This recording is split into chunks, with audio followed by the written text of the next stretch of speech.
Yes, sir. All right, good afternoon, folks. It is a fine day here at KLW World News because we are having our presence graced by no other than General Ben Hodges. Sir, it is a pleasure to have you aboard. How are you today? Very good, and thank you for the privilege. It's my first time on your program. Well, we're glad that you're here. We hope that this is both informative, educational, and enjoyable for everybody. So, along with General Hodges, we also have Jeff and Johnny. How are you, gentlemen? Good, thank you. Okay. All right. So, what I wanted to start out with was, Jeff, you had a question for General Hodges. Would you repeat that question that we had been talking about a moment ago before we went on the air?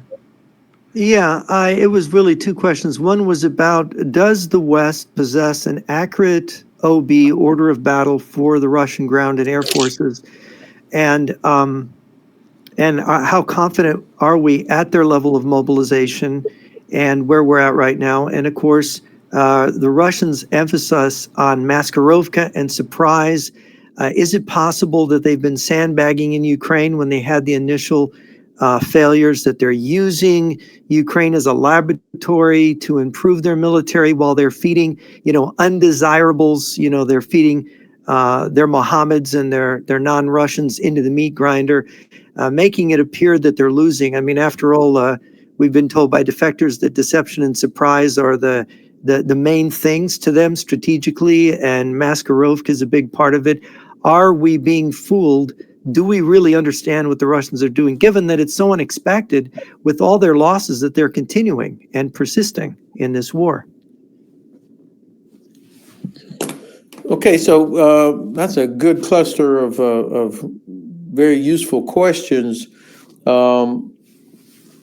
First of all, I think that while the Russians have grossly underperformed over the last few years compared to what maybe most experts thought they would be able to do, the fact is that despite enormous losses and all the different challenges they have, they look like they can still keep going for who knows, another year or more, depending on what happens externally.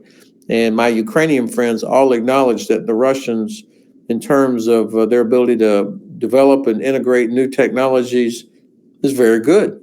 So they're not to be dismissed. But let's take a look at some things of maybe some of their vulnerabilities. The one thing that was one of the things that was a great strength of Russia through the centuries, back during the time of the Tsars, then Stalin, and even now, was its vastness, how big Russia is. And it could just swallow up or absorb invading armies, as it has done in its history. But now that looks to be a vulnerability, and the Ukrainians have figured this out because of Russia's oil and gas infrastructure.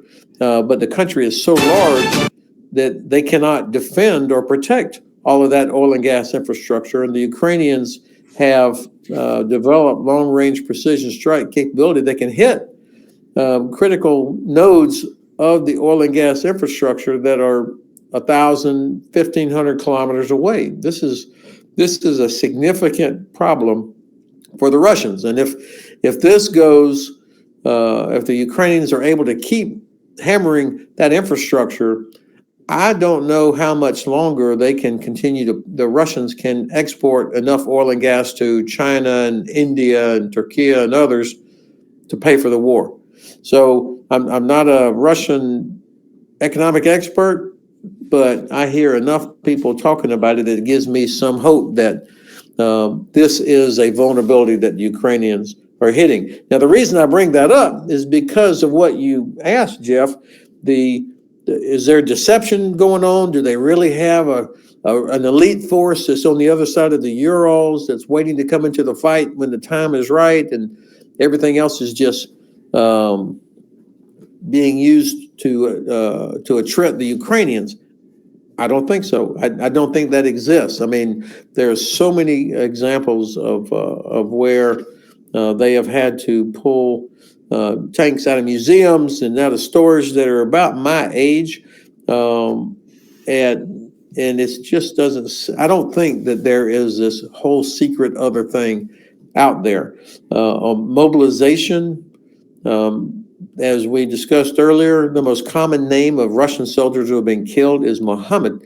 The Kremlin has shied away from extensive mobilization of young men from the Moscow and St. Petersburg metropolitan areas because they want to avoid having funerals in those cities. I mean, then it would be hard to hide from the elites about how things are actually going.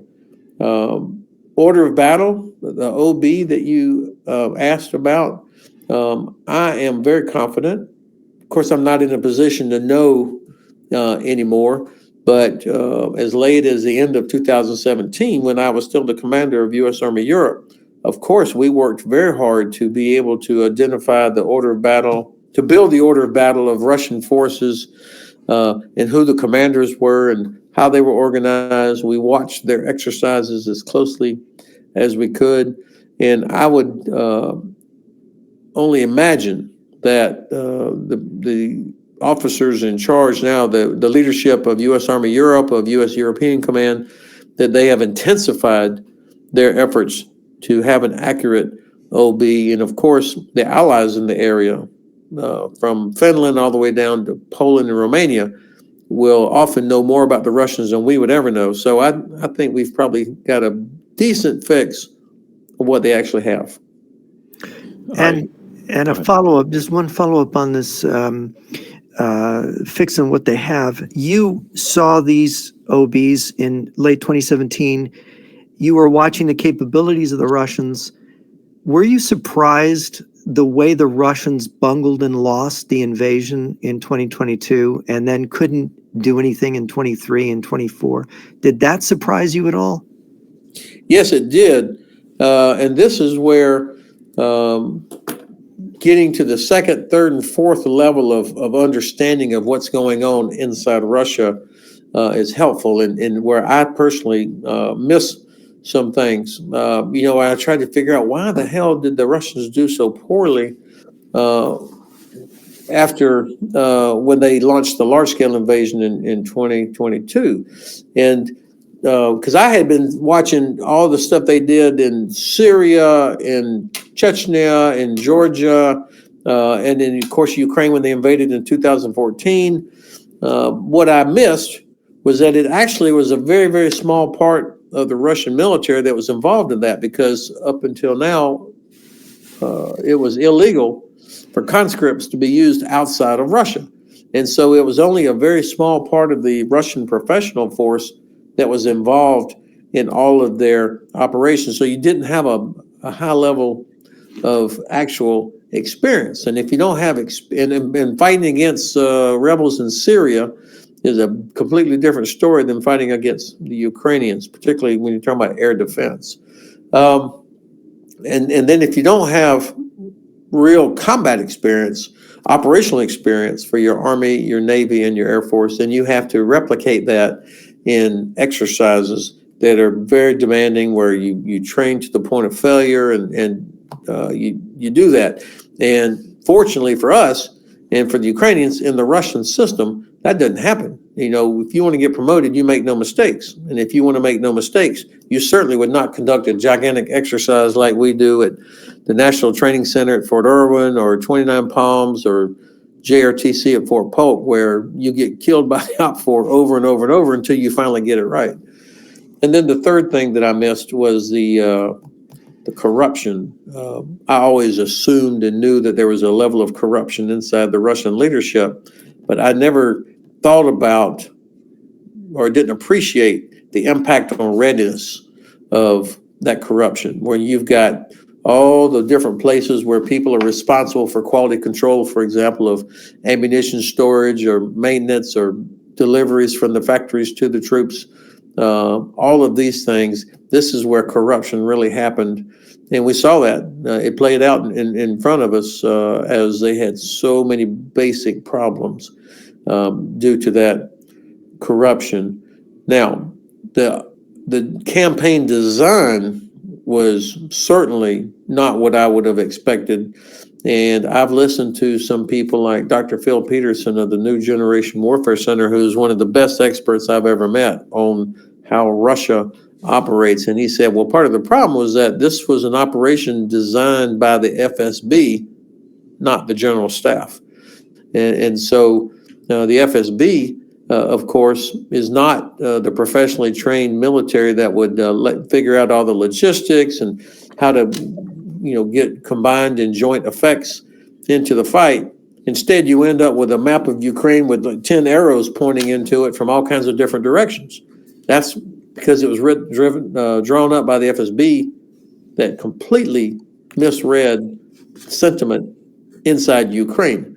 I think we'd have had it might have been much worse for Ukraine if this had been a traditional Russian general staff planned and organized operation. Jeff, did you have a follow-up? If not, I have a question. No, go ahead, Johnny. Okay. Yeah, Johnny. I heard. Yeah, go ahead. Go ahead, I was Lee. going to ask you to All ask right. your question. Okay.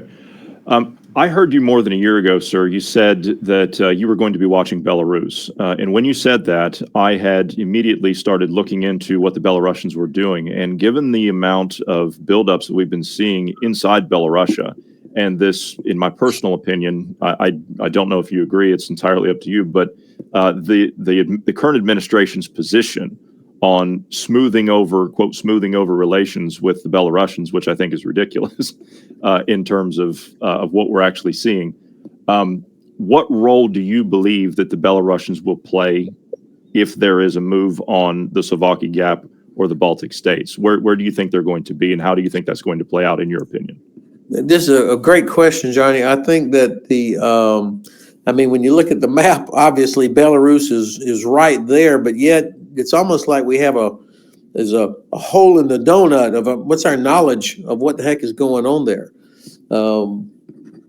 I visited Belarus a couple of times back in around 2018, 2019, but it was just into Minsk, and I did meet some of the military leadership there. I was retired at the time.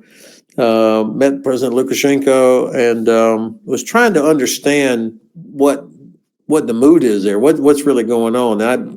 I couldn't tell you, but Lukashenko clearly has mastered the art of playing both sides, sitting on the fence. He does enough to make sure that to keep Putin from feeling like Putin has to come in and invade and take over Belarus. So he does enough there, but he's also avoided sending his troops into the fight in Ukraine. And I think it's because he knows that the army of Belarus is poorly trained, poorly equipped, and would get slaughtered by the Ukrainians. And I think he also probably is concerned that the army might not enter the fight in a wholehearted way. And then, of course, he also knows he has a strong opposition that was beaten into submission a couple of years ago. But if the army was dispatched, that might create opportunities for the opposition at home. So let me draw a line under that by saying I don't think Belarus is interested or wants to get involved directly into an operation if Russia were to decide to try and open up a new front on the northern border of Ukraine, or to actually attack across the famous Suwalki corridor towards Kaliningrad through Lithuania. But I think that Belarus is going to provide land, logistics support. Their air defense is integrated with Russia's air defense. And I could imagine a scenario where Lukashenko would do what he had to. So you have to assume that they would be a hostile state. Were you aware of about 6 months ago, Lukashenko went on television with one of his colonels in the northwest corner of Belarus near the Slovakia Gap, where his colonel had explained that they had already planned on taking the Slovakia Gap and that they were going to take part of Poland in doing so. And Lushenko was on the air for about 15 minutes. Did you see that news broadcast? All right, that sounds like one I should have watched. I'll get that and send it to you, because it shows the actual maps and where they've been building up forces and where they've been doing the training. And we've actually got that area mapped out. They have built an elaborate training area there. I'll show that to you here now. Sure. This is the training area that they have been building up. They have the moving target, just like they do at Fort Knox and Fort Benning for the tanks, which are lined up down here. They have built a huge facility down here, underground bunkers. They have increased the size of the training facility. They've ran so many troops through the area that this area that used to be grass is now dirt on the road leading into Lithuania. Just north of this, they have lined up over 275 tractor trailers that were lined up on this road. They have now moved those tractor trailers down into Hradna. They've built a giant parking area here. They have cut a new dirt road in from the training area all the way to the border into Lithuania. They have built additional helipads at this facility. They've got 4 more helipads. These are for Mi-26s. So they've built these here next to the border. They've built 2 more helipads over here next to the border, and they've built 2 more helipads down the road. And this is all within 5 miles of the border with Lithuania. And then this is down here below is where we were talking about. That's the largest S-400 missile site in Europe. And they've continued to move ammunition, troops, built additional bunkers and so on and so forth all along the border with Poland here. And the interesting part is we track military aircraft 24 hours a day and have for about 5 years. And we are seeing a lot of Polish surveillance aircraft flying along the border in this area. And we also know that the Chinese have been sending people into this area to map it out. So we're really concerned about this area of Poland right here, from the number of surveillance flights and we follow them. We have a 3-dimensional simulator. We actually follow the flights while they're flying, and so we actually can see what they're seeing.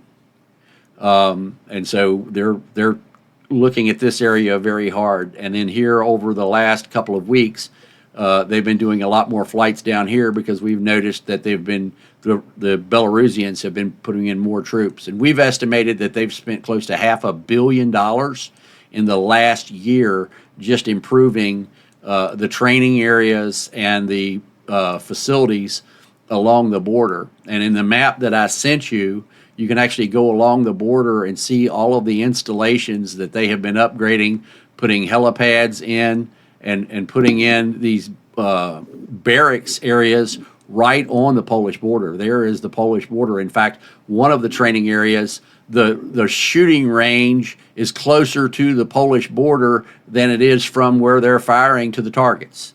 The range is 300 meters, and the firing position is only 100 meters from the border. So that has us really concerned to see this massive buildup along the border here. And then when you come over here to places like the Lida airfield, if you go to the north end of the airfield, they've put in more missile sites, and then the facility is stacked up with Su-27 ground attack aircraft. And this is all new here, that the airfield's stacked up like this. And we're continuing to see airfields being stacked up in Western Russia and Western Belarus. One of the big concerns we have as far as aircraft being stacked up is here in Western Russia at this airfield here. They've moved in over 70 attack aircraft. And so you can see all of these aircraft here stacked up, and then all along the tarmac here, they're stacked up like cordwood. So, and this is all new. And when people say, well, the Russians don't have any aircraft, well, there's 40 right here. So, but all of this is being moved to Western Russia. I mean, literally within 15 minutes flight time of the border. And this is just northeast of St. Petersburg, and they've been flying a lot of stuff there. So that's the concern that we have. And we want to know your thoughts on that. Okay, so three or four things come to mind. First of all, if you and your crack team know about all that, then certainly I would expect that U.S. European Command, NATO, the various national headquarters are seeing that. I mean, the Poles are not confused about the threat. The Baltics are not confused about the threat. So they would be aware of that. And I would imagine that what they're doing there is paying close attention. I don't want to be dismissive of it, but I would not be. I would be stunned if our guys did not have a good fix on that. Now, Jeff brought up a good point earlier about deception. I would be very skeptical of any map that was shown on TV as if it was the real deal, with Lukashenko and one of his officers talking about it as if, hey, here's the plan, here's what we're going to do. I mean, that would be a classic act of deception to get us all looking in one direction or thinking that this is how they might do something. And Lukashenko might not be a professional military guy, but he is a cagey old survivor. And I think I'd be skeptical about that map.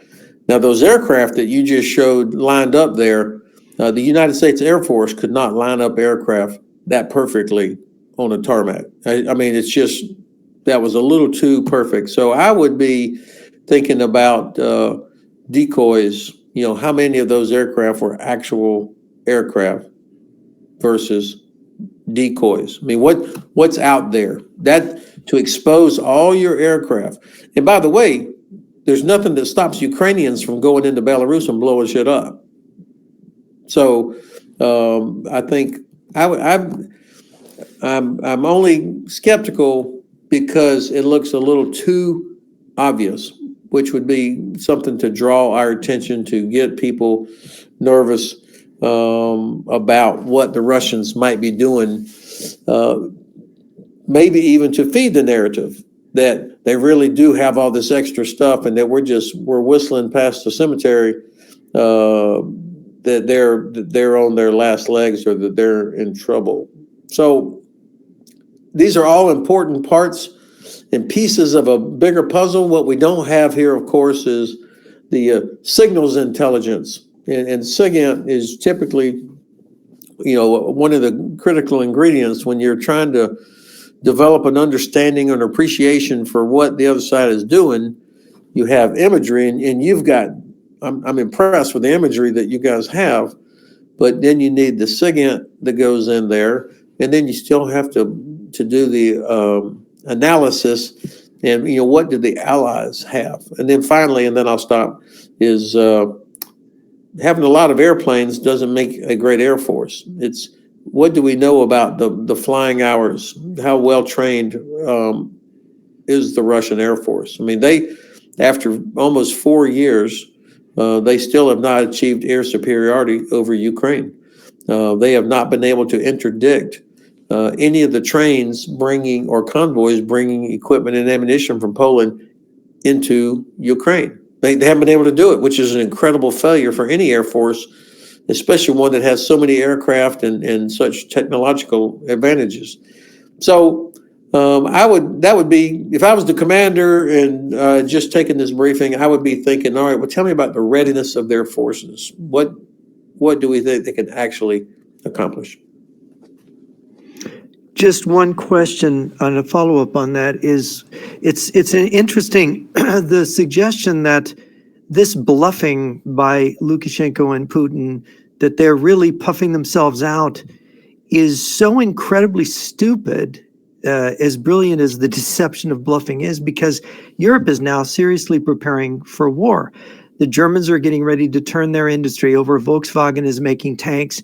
If the Russians wanted to dig themselves into a deeper hole, this is the exact strategy that you would do. You would just bluff and scare Europe into rearming itself. And then you're really stuck, because if you can't defeat Ukraine and Europe rearms, you're done.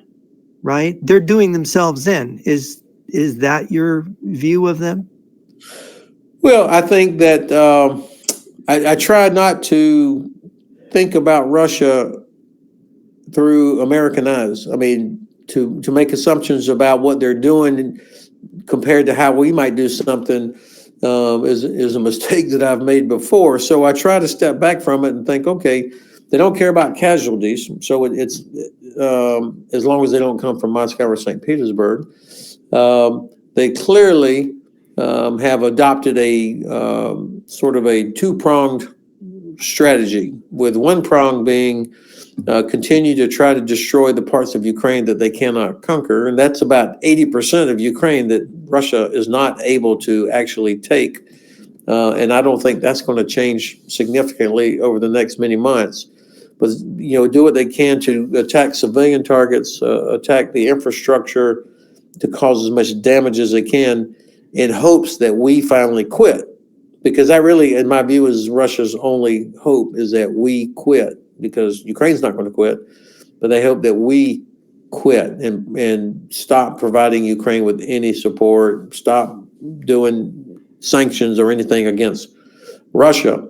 And then the other prong of this two-pronged strategy is what they're doing against NATO countries now with these gray zone operations, whether we're talking about drones or Russian Air Force violating airspace, drones shutting down airports in Munich and Denmark, or drones flying these decoys into Poland, or the the Shadow Fleet vessels sailing through the Baltic Sea with Russian oil. All of this stuff, I think, is intended to peel us away from focusing on Ukraine. And maybe part of what we've just looked at here, it could be preparations for an attack. I absolutely believe that the Suwalki corridor would be an area where they could perhaps focus for a limited escalate to de-escalate scenario to prove that NATO won't fulfill its Article 5 obligations to Lithuania, for example. But I think a lot of this is intended to cause nations to say, hey, we need to stop supporting Ukraine. This is going to get really bad. And I think that's part of their objective. And if this fails, if this strategy fails, what about the nuclear option? Are they putting themselves in a position where they're boxing themselves into a corner where their only way out is to use nukes? Well, so that's an interesting formulation, and certainly that's exactly what Putin and Medvedev and Lavrov and all these other guys that come out about every other week and talk about, we have a new nuclear weapon, or we're going to do a nuclear exercise, or we're thinking about moving nukes into Belarus. All of these are part of their influence operations to make us worry, oh my God, they have nuclear weapons. They might use a nuclear weapon. And it worked. It worked against the last administration. It's working now all over Europe, where people think, oh, we should be very careful because the Russians might use a nuclear weapon. I think there is zero chance that Russia uses a nuclear weapon, because nothing good will come of it for Russia. The Chinese have told them, do not do this. And the Chinese don't want the Russians to use a nuke because they worry that the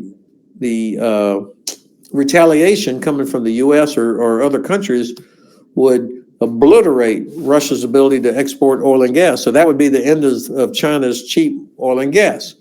And I think even the Chinese don't want to see this war go nuclear. And the Indians have said the same thing. And when I tried to think, okay, well, where would Russia use a nuclear weapon? I mean, what would be the effect? And it's interesting that all the countries that are closest to Russia who would be affected the most are like, hey, bring it on. That's not going to stop us. And it's only the people further away, including the U.S., that worry like, oh my God, they might use a nuclear weapon. And there's no place on the battlefield, like if they, detonate one or two tactical nuclear weapons, that it would change anything at the operational level on the battlefield. The Russians do not have the capability that they had during the Cold War, where you had formations, regiments that were properly trained and equipped to operate in a contaminated environment. They could exploit the massive hole that would have been created by, or gap that would have been created by using tactical nuclear weapons, as they had planned to do against us in the Cold War. Those forces don't exist. So there's nobody to exploit if they did make the terrible decision to use a nuclear weapon. And I just don't see anything positive for Russia in using a tactical nuclear weapon. They're not boxed in. I mean, only 8% of their entire border touches NATO, so they can pull out of Ukraine. Now, Putin, of course, has created a very difficult situation for himself, but I don't know that the military would be prepared to execute an order to launch nuclear weapons against somebody or somewhere because of Putin's war against Ukraine. I'm not sure that they would do that. I have one last question for you, because I know you have to go, sir. But my question to you is, given the administration's current position and what we're doing with Venezuela, and if you look at Russia's strategic partnership with Venezuela, do you believe that this is the Russians' attempt to distract us, to pull us away from the support of Ukraine, like you were just mentioning before? That's an excellent question, Johnny. And by the way, I realized I did not answer your question about, or your reference to the administration towards Lukashenko. I don't understand that at all, unless they think that there really is a way to separate Belarus from Russia somehow with promises of whatever. But that just seems so unlikely to be feasible. But I don't know. When it comes to Venezuela, I was struck by the report the other day that, some Russian military or somebody advisors perhaps had flown into Caracas earlier this week. There has been a Russian presence in Venezuela for quite some time, so that doesn't surprise me that they would be there. I don't know what the extent of their participation or presence might actually be, what they're doing for Venezuela. And I think the Venezuelans at some point will have to make a decision about where does their better future lie? Is that with or without Maduro? Is that with or without Russia? Russia has turned out to be not a very good ally to anybody. They abandoned Assad in Syria. They abandoned Armenia against Azerbaijan. Life doesn't get better for anybody in Abkhazia, South Ossetia, or Transnistria. So the Venezuelans will have to make a decision there. I personally have not been able to figure out exactly what the objective of the United States would be in Venezuela. Fentanyl does not come from Venezuela, it comes from Mexico. Most of the cocaine that comes out of Venezuela comes to Europe. So I don't think this is about drugs.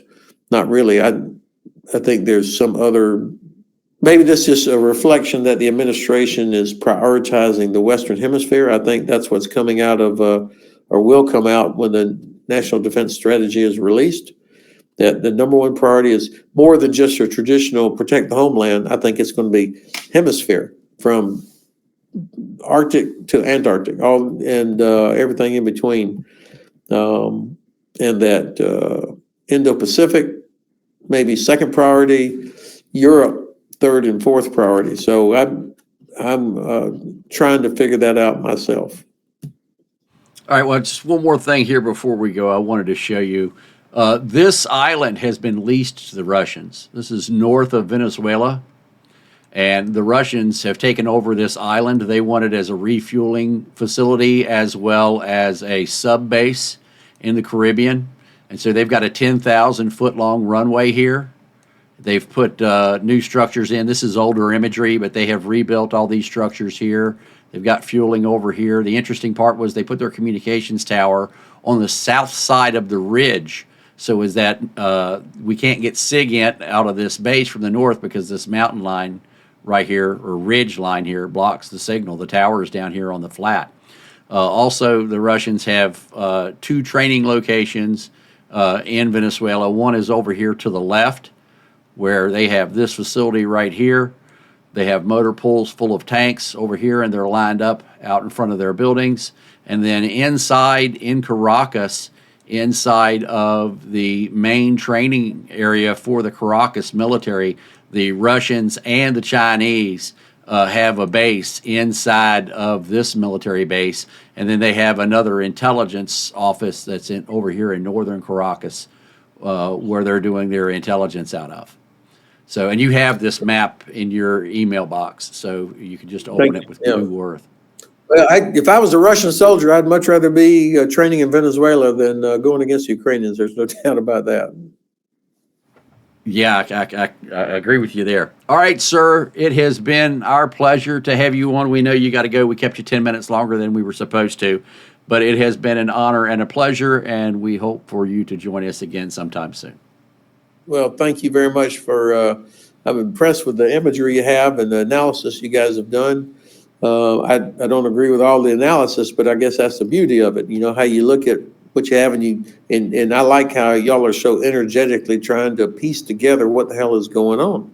And typically your enemy is not going to want to show you everything that they're doing. So I think you're providing a great service by helping people think through possibilities, and try to fill in the gaps, and also reminding people that Russia, these are not good. They're not good people, and everything that they want is contrary to pretty much almost everything that we want as a nation. And so being alive to what they are is a risk to all of our interests. I have to say, I would imagine the U.S. Navy would love it if Russia had a submarine base right there on that little island off the coast of Venezuela. I think they would be licking their chops. Yeah, we do too. So, all right, thank you, sir. Have a great day. We greatly appreciate your time and look forward to seeing you again. Okay, guys, thanks a lot. I enjoyed it. All right, have a great day.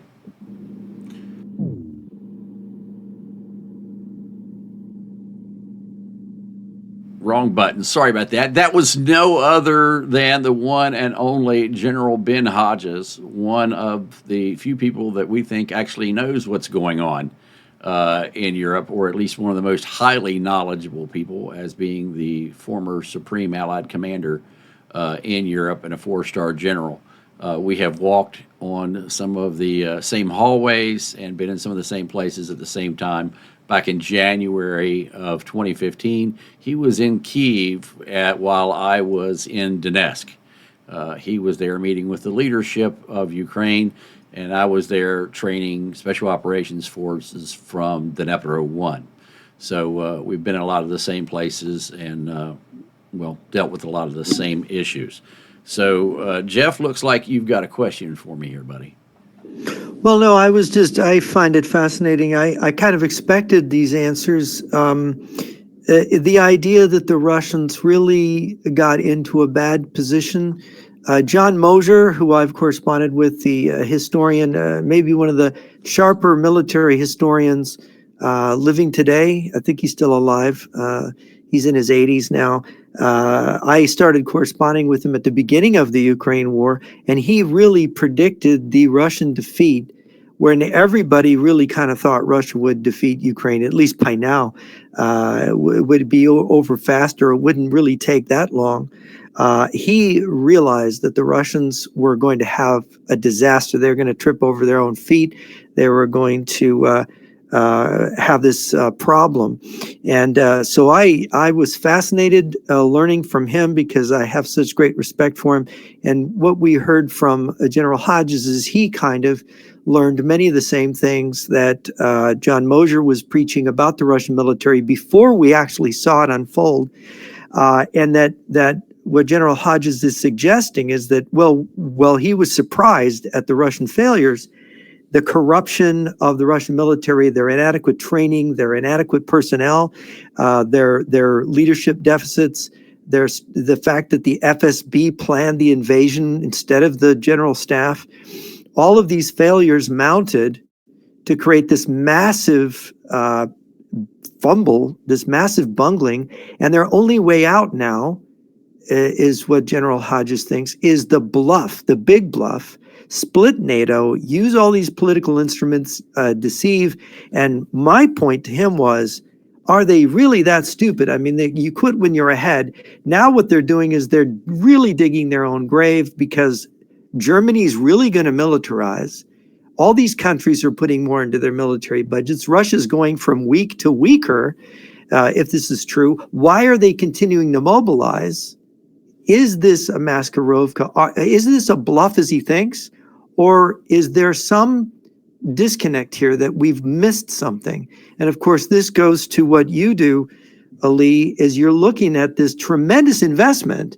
Despite failure, infrastructure investment, we found intermediate, tubes for intermediate range ballistic missiles in Venezuela, while the Russians are promising they're going to send them to Venezuela and Nicaragua, while military news on YouTube is saying they've already sent nuclear warheads to Venezuela. And everybody's shaking their head. No, they're bluffing. It's like, are we being played the little boy who cried wolf to where the Russians, it's just crying wolf. The Russians are just bluffing. Anybody who says they're coming is crying wolf. But then they aren't. They really are mobilizing. They will use nukes. We've misunderstood the situation strategically. That's my concern. Well, my concern is that I don't think everybody sees everything that we see. I think that the map that we have is overwhelming. We didn't even get a chance to show the general the facility in Kaliningrad where the airport is, and I'll move to it here so everybody can see it. This is the airfield that they said that they were going to close. And then rather than close it, they ripped up the tarmac, ripped up the runway, and built another runway that's now over 10,000 feet long.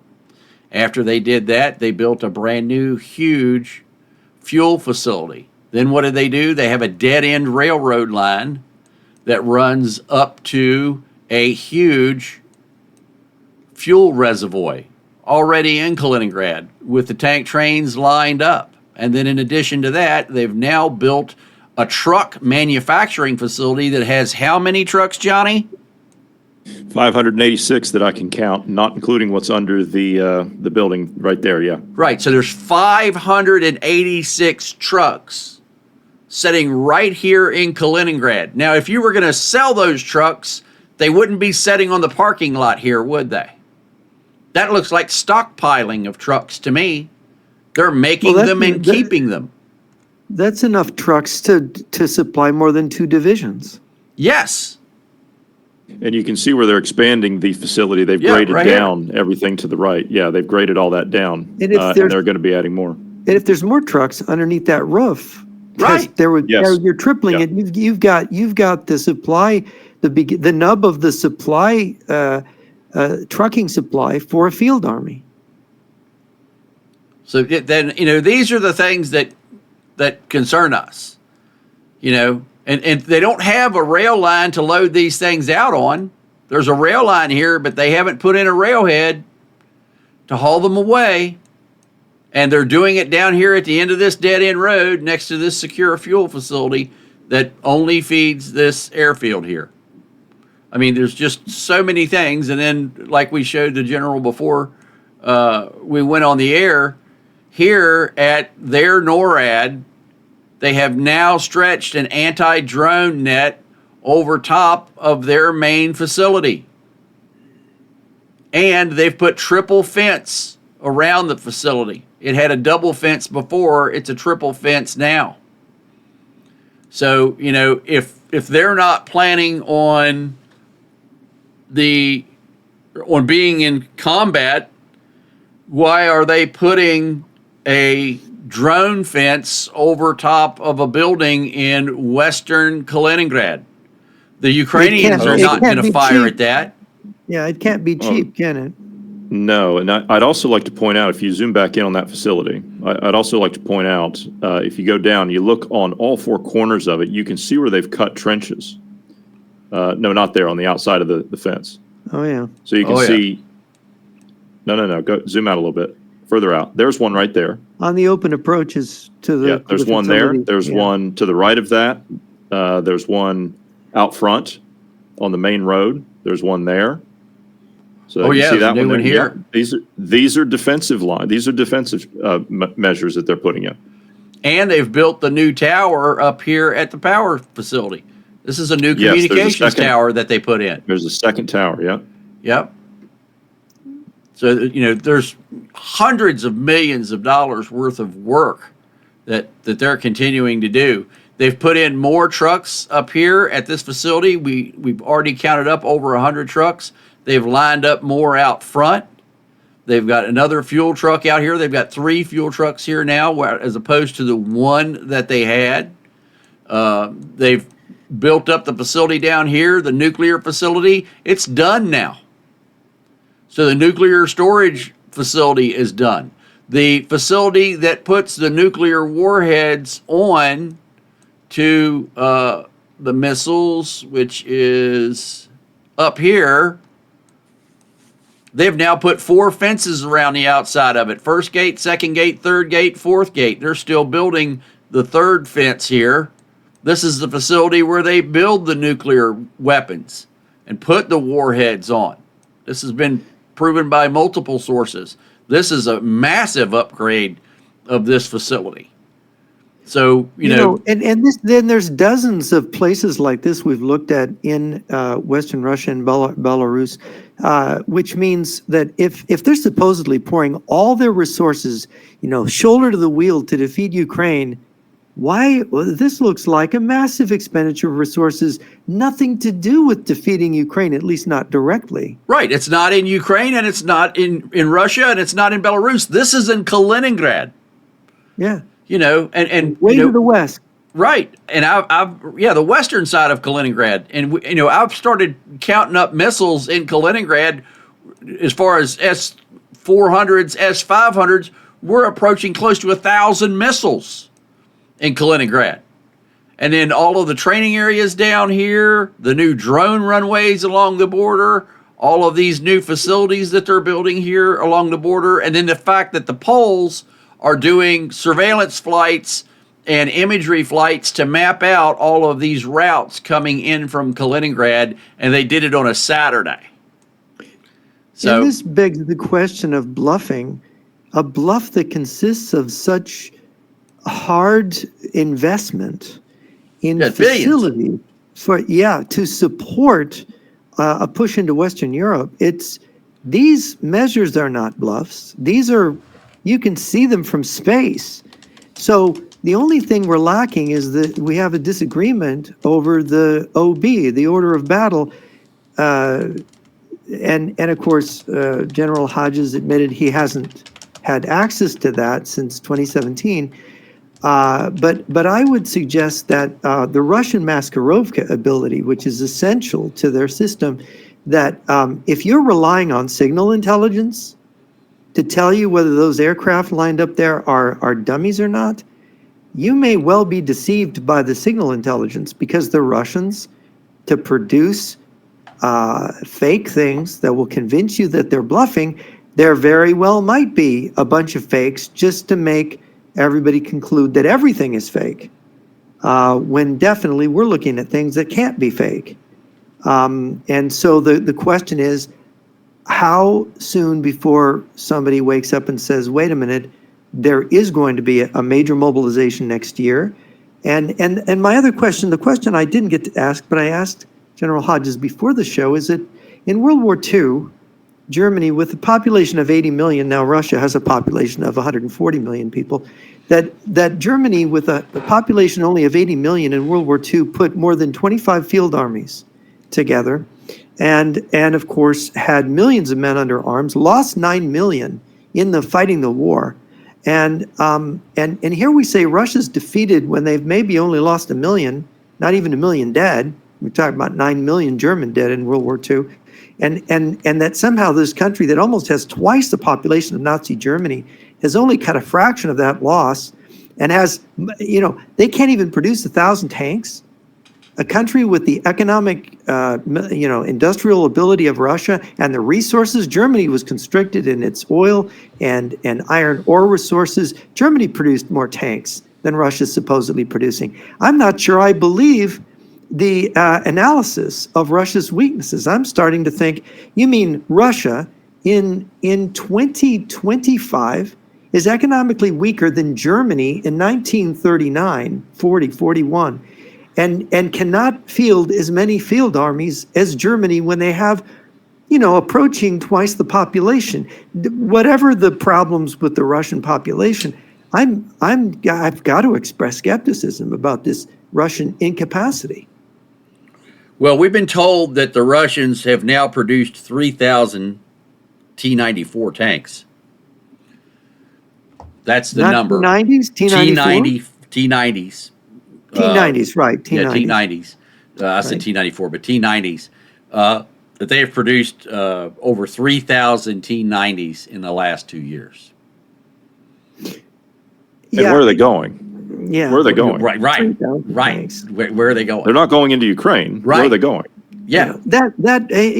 Hitler invaded the Soviet Union with 3,500 tanks and all the supporting vehicles in 1941.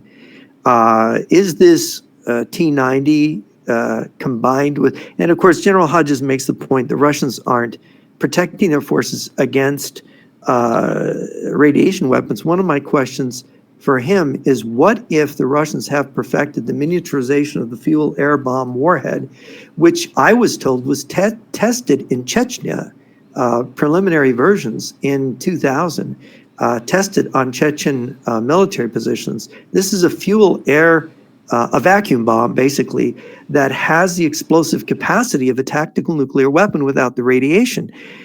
Is that what's in the warheads of the Ixanders pointed at Poland and the Baltic states? Are we going to be showered with a kind of a weapon, a battlefield weapon that can sweep away Western defensive positions without the radiation? Is that why they don't need to put, it's a question. Technological surprise is a real thing in warfare, and they won't use it, they won't play this card on the Ukrainians because they have to hold it in reserve to use against NATO, because their ultimate plan is to hit all of Europe. Is that what the explanation is? Well, I think the Oresnik is the fact that the nuclear warheads that were made for the Oresnik are not usable anymore. You have a life expectancy of a nuclear warhead. That's 10 to 15 years at best. At 15 years of age, that nuclear warhead's not going to give you the yield that it once could. Because the same goes for the American arsenal. We haven't tested a warhead since September 1992. The administration said yesterday we're going to resume those immediately. Yeah. Let's hope so. Yeah, I know the Putin reacted and said, "Oh, we'll have measures too," but I think they've been conducting their nuclear tests in North Korea, to be honest. I would actually, since you brought that up really quickly, just so, because I don't want to miss the point. Yesterday, it was announced that the South Koreans are now going to acquire nuclear submarines. Let's talk about that for a minute, because you and I were talking about that last night, Jeff, after we'd finished. And I immediately thought, okay, well, if the South Koreans are going to get them and we're going to assist with it, the Japanese are going to want them too. Well, Japan is a major problem for Russia and China, because Japan, I believe, has a greater industrial and technological base than either Russia or China. And if you add, if Japan militarizes, it's like Germany, Japan. It's like Germany, France, Britain, Spain, Italy, all militarizing, because the Japanese have this ability to create very interesting weapons. And look at their cars, their automobile. I drive a Japanese SUV, and it's 17 years old, and I've only had to replace the starter in it. So they can do some amazing things. They can build a car, They can, and I think they can build weapons real well. I really think they can. That's what the Germans and the Japanese have in common. They can build cars and they can build weapons, and they are damn good. Yeah. It's a problem for the Russians, because if Japan now is frightened enough to rearm, and I know there's been a huge, they've got their MacArthur Constitution, their pacifist constitution. I think they're on the point of brushing that aside. And the Russians and Chinese can't have it, because if that happens, they really are checkmated. Well, I think that things are building up. I still think somebody asked in the chat if they still think that the Russians will do something before Christmas. I don't see why they wouldn't. I also meant to mention, and I did email to General Hodges, the fact that the Russians are now doing an annual recruitment. So they're calling up the draft all year long rather than just in the spring and in the fall. So I think that's a major deal. And I think Yeah. go ahead. Yeah, he expressed skepticism that, they weren't going to call up the boys from Leningrad and St. Petersburg. I mean, Leningrad and, St. Petersburg and Moscow. And It'll be Leningrad again soon. Yeah, it'll be Leningrad again soon. But I think it's every evidence that they're serious about it. Removing certain skilled labor from the draft list, all the preparations that we've seen, and the fact that China's economy, it can't be an accident that when Russia goes to war, it loses all these imports from Europe, and yet China's ready to step in and make the plane parts, produce the cars, produce all the things to fill in the Russian economy. I mean, you look at Russian economists. I saw this one Russian lady economist say, the Chinese are carrying us.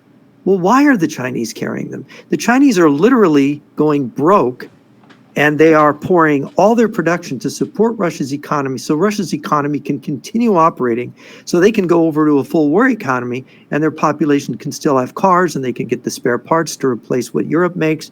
I mean, this had to be planned, right? I mean, you can't just suddenly turn on a dime and fix Russia's economy unless you prepared for this.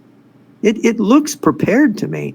I hate to say it, maybe I'm mistaken, but there's a lot of things here that trouble me. And I have the Chinese defector, Mr. Wang of Luda Media. I've had numerous interviews with him, and he said, and this, I didn't believe him at first, but now I'm starting to wonder. He said they intended to fail their assault in Ukraine. They planned on a 5-year war in Ukraine, behind which it's a screen for mobilizing. I mean, General Hodges says, I just don't believe it. I mean, I just don't believe it either, except we're seeing things that don't make sense being done by Russia and China, massive sacrifices. Are they really bluffing? I'm not so sure anymore.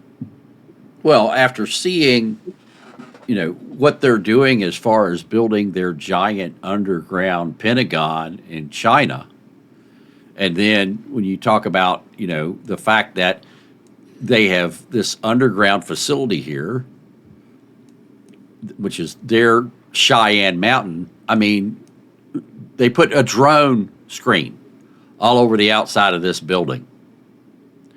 If you weren't expecting someone to attack this facility in Kaliningrad, and again, Kaliningrad has not been part of this conflict, why would Ukraine attack Kaliningrad? Why would they attack this building? What is the significance of this building in Kaliningrad? And they couldn't attack it without violating Poland and Lithuania's borders. That was my point exactly. That was my next point. They would have to fly across Poland or Belarus and Lithuania. So the only way they can hit that is to fly across Poland or to fly across Belarus and Lithuania. That's the only way that they can do that. So they're not going to fly armed drones. No, it's not. It's not. That's not the only way they can do it. No. How else can they do it? Think about what they did to the Russian airfield when they hit those bombers. They had people on the inside in the trucks with the containers. Right. Well, they could do it from the sea. They could do it from the Baltic if they had some kind of container ship that they could launch them from. Yeah. Right. Yeah. This is they'd true have to have too. people on the inside. But yeah. But the question is Kaliningrad has not been involved in this war. Why does Kaliningrad? It's not a threat to Ukraine. Kaliningrad, right. Certainly. Kaliningrad is not a threat to Ukraine. Why does Kaliningrad put this net over top of their building if they're not involved in the conflict? Well, another interesting point is General Hodges expressed great confidence in some of these smaller countries, the Baltic states and Poland, but also Finland and Sweden have had a great interest in this. And if you notice, the Swedes and also the Polish officials and the Danish officials and Finnish officials, they're taking measures for radiation, for nuclear war, for their population. They're telling their people to stockpile food in their homes, stockpile water and food, and to prepare for a massive war. And we've also heard the French military and talking about setting up by, March or April of next year, field hospitals to accommodate 10,000 beds. 4 months. What's that? 4 months. 4 months from now is when they're to be ready. Be ready. I mean, France is basically, you've got all this signaling from France and Germany as well as the Scandinavian countries saying, look, there's really a big chance for war in Europe. So what are they seeing in their intelligence that is making them so concerned that they're, where Europe was not getting seriously ready before, you suddenly, I mean, you were telling me, Johnny, about the car manufacturers in Germany getting together and saying, don't lay off your people. We're going to be making military vehicles. We're going to need all your employees. Don't lay off anybody. Car sales are down, but don't give up. We'll finance it, right? Were we supposed to talk about that yet? Oh, we're not. I guess we just did. Oh, I'm sorry. I didn't know it was a secret. Well, yeah, it's all right. You can cut it out, right? No, we're live. Yeah, we're live. Crap. Oh, no, I didn't know, Johnny. Well, Lee, don't worry about it. It's okay. I'm not saying a word. Yeah, they're prepping. But this is, I mean, we had talked about this before. I mean, Poland has done something similar, not to a car manufacturing standpoint, but they're doing a quiet mobilization in Poland. They're doing the same thing in Finland. The Finns, I mean, they're upgrading their infrastructure, their underground infrastructure for their population. The Baltic states are doing, they're actually drawing up plans right now. I told both of you about 2 or 3 weeks ago, they're drawing up plans right now to evacuate large portions of their population in case of a Russian, border incursion. So they're making preparations to do this now, along with the other things that you mentioned. They're telling people here to stock up on food and water. We're up to 3 weeks or 30 days in some parts of Europe, not all of it, but nobody's being told why. Or if they are told something, they're told climate change. Climate change. It's ridiculous. But no, these things, I mean, these steps are going to have to be taken. I mean, there's there are companies here that are being put together now to make drones for NATO's eastern flank. They're not putting those companies out at the forefront like that to make these things, to develop these things, because they're not needed. You just don't do that. The same thing with the making of military vehicles. Volkswagen has begun retooling. They're making tanks. They've been doing that for a few months now. It was going to take them some time to get that assembly line rolling, but nonetheless, it's being done. And I mean, given what we're seeing on the other side of that border, we need those vehicles, and we need them now. We don't need them next year. We need them now. Well, see, there's the question: if General Hodges is right, Europe is mobilizing and Russia is bluffing about mobilizing, and that means that Russia's just digging itself in a deeper hole. Why wouldn't they just rush to the peace table, get the best deal they can while we believe they're mobilizing, and therefore forestall these changes in Europe? But they're not doing that. They're just digging themselves. I just don't believe they're that stupid. Maybe they are, but knowing their history of deception, it's not their playbook. Well, when you look at the videos that have came out of Russia from Russian troops on the front lines who are saying, we're going all the way to the Reichstag. We're going to take Germany. We're going to take Poland. We're going to take the Baltics. That is what is believed through and through and through of the Russian troops on the front line. That is their internal belief. The supreme commander of Russian forces has already said he's going to take the Baltic. Lavrov has said publicly, we're sending little green men into the Baltics. And they have. They've already started with sabotage in Germany, sabotage in Poland, sabotage in some of the Baltic states. People have already been caught. We're already seeing Spetsnaz on the border inside of Lithuania, inside of Poland. So, they're preparing. We're watching the troops move. We're watching the missiles move. We're watching the ammunition coming in from Russia, China, North Korea. We're watching the aircraft being flown in. We're watching the military bases be built. They have spent billions, not millions, not hundreds of millions. They have spent billions of dollars to do this. And if this is a bluff, it's the most expensive bluff in the history of the world. I mean, look at the size of the fuel storage facilities. Look at the factory that has the 500 and how many trucks, Johnny? 586 that I can see. Okay. I know there's more lined up. Look at the factory that has 586 trucks sitting outside in their parking lot. If they were selling those trucks, they wouldn't be sitting in the parking lot. I haven't seen any dealers with trucks sitting all over their parking lot in Kaliningrad. They're all sitting there at the factory. Why is that? Why would they close down an airfield and say, oh no, we're closing this airfield down, we're not going to use it anymore, we're abandoning it, and then they rip up the airstrip, they rip up the taxiway, they extend the airstrip by 4,000 feet, spend over $100 million in concrete just to repave the entire place, build a huge oil or fuel storage facility behind it, build a rail line from there to another facility that holds over 50 million gallons of fuel, and now they're putting supersonic bombers there. Why are they putting in all of the S-400 sites? Why are they, putting the net over their facility? Why do they have all the Mi-35s sitting in the northwest corner? If they're not doing anything, what the hell is all of this stuff for?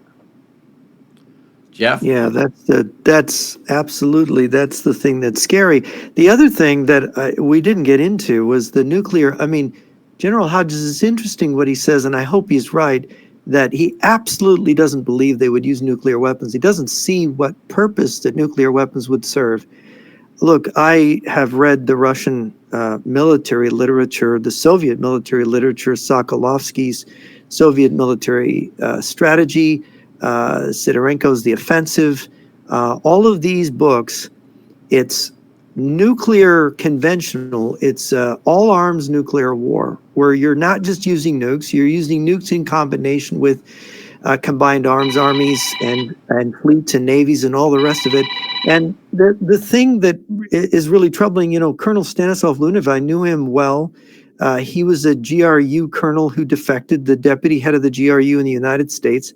And one of the things about his defection that he said, and he talked about this joint plan of Russia and China eventually to set up a war to take down the United States, was that it was going to be a nuclear world war. He said, all my years of training with the Soviet military and the Russian Federation military, one mission only, global nuclear world war against America, all arms, using all weapons, just like you read in Sokolovsky's Soviet military strategy.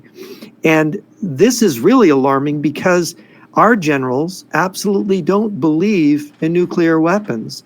They think nuclear weapons deter the use of nuclear weapons, so no one's going to use them. And we have this exaggerated notion of the effects of radiation, and radiation can be quite problematic, obviously kill a lot of people, but radiation isn't the end of the world. You can function in it. You can prevail in a nuclear war. And this was one of the things that, I'm a student of James Dunnigan and Simon Redmondson, who did the all-arms nuclear war game in the early 1980s for the United States, and almost pulled out of the project because the American admirals wouldn't admit that nuclear weapons could be used on aircraft carriers. And they finally got them to admit it, that yes, the Russians could use nuclear warheads at sea to gain nuclear supremacy. The first time they played the war game, the realistic war game that Dunnigan's team made, the red team won World War III using nuclear weapons. And that's calculating the effects of those weapons. So the Russians, their thinking is very realistic. So what if we kill 1 billion people and we turn a lot of the world into rubble? It will be our world. We will own it when the dust settles. It's a different mentality than we imagine. The Russians think they own the world as it is. You know, they think they're the superior race. The Germans were trying to create a superior race. The Russians think they are the superior race. And when it comes to talking about hitting carriers, we all know that the Chinese have built models of U.S. aircraft carriers on giant railroad tracks to train their missiles to be able to hit the stern of U.S. aircraft carriers with a kinetic weapon that is designed to pass through the hull of the carrier, through the reactor in the carrier, and then come out the bottom of the carrier to not only damage the carrier, but to irradiate all of the vessels and everything in the area with radiation from that carrier. They're planning on using the nuclear material inside of an American aircraft carrier to not only contaminate the U.S. carrier, but all of the vessels around it. I don't know if you were aware of that. I was aware of the hypersonic missile threat to carriers. I didn't realize they were aiming at the reactors. I mean, you look at when people say, "Oh, that's too incredible," they wouldn't want to irradiate the ocean. But when you look at what Russia's doing with conventional ordnance in Ukraine, attacking gas stations, supermarkets, apartment blocks that have no military value, just to terrorize and murder civilians, and the expense of those Russian missiles. I mean, missiles are really expensive, and they're made to carry nuclear warheads, not conventional warheads. And here they're using conventional warheads just to kill a handful of civilians every night with missiles. And they're doing it just to create this terror, just to kill innocent people. And it's so senseless. It's like Hitler using the V1 and V2s on London. It didn't contribute to winning the war. But it sort of is an announcement, we will rape, kill, murder, use any weapon to just kill the least person. Yeah, they'll irradiate the ocean. What do you think? They're completely nuts. They're psychopaths. This is what Colonel Lunev told me about the Russians. I asked him, I said, well, are there any good people in the Russian general staff or the Kremlin? And he looked at me like I was stupid. And he said, these aren't normal people. These are crazy persons. Then he went on a lecture. He lectured me about what a psychopath is. And that's if you want to get above the rank of colonel in the military, you have to have this mentality. And that you look at books like Political Ponerology, where this Polish psychiatrists and psychologists are saying, look, this system advances psychopaths and abnormal personalities on purpose. And these abnormal personalities, they recognize each other. And they know that if the normal people in society recognized who they were, they'd want to kill them all. So they banded together. You've got a government by and for and of the psychopaths.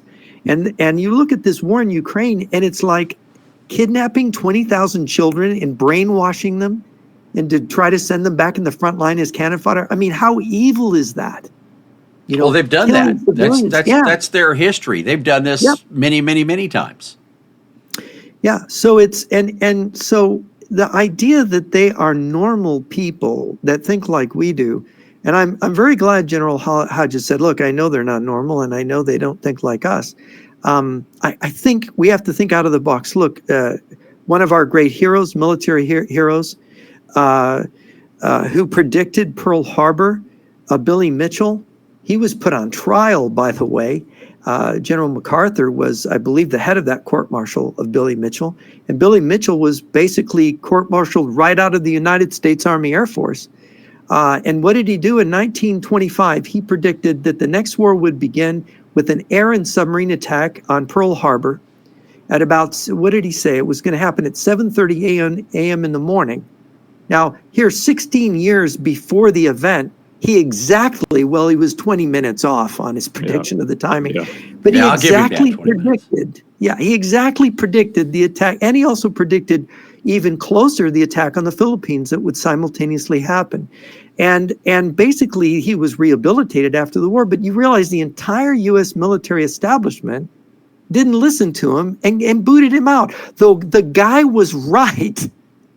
And not only did they not listen to him, they court-martialed him.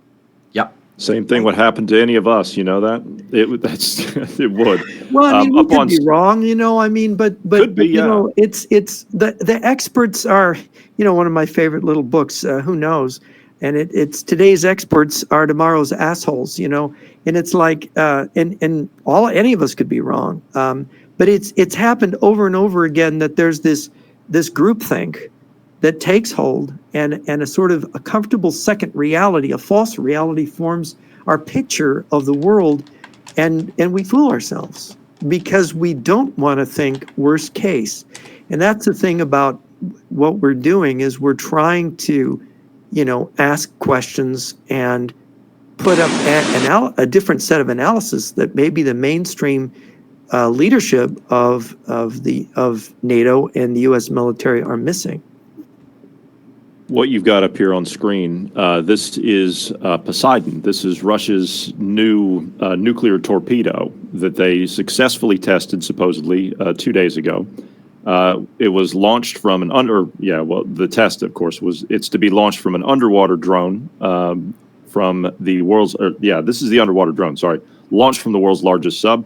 65-foot doomsday nuke torpedo, remotely guided to coastal target at 115 miles per hour.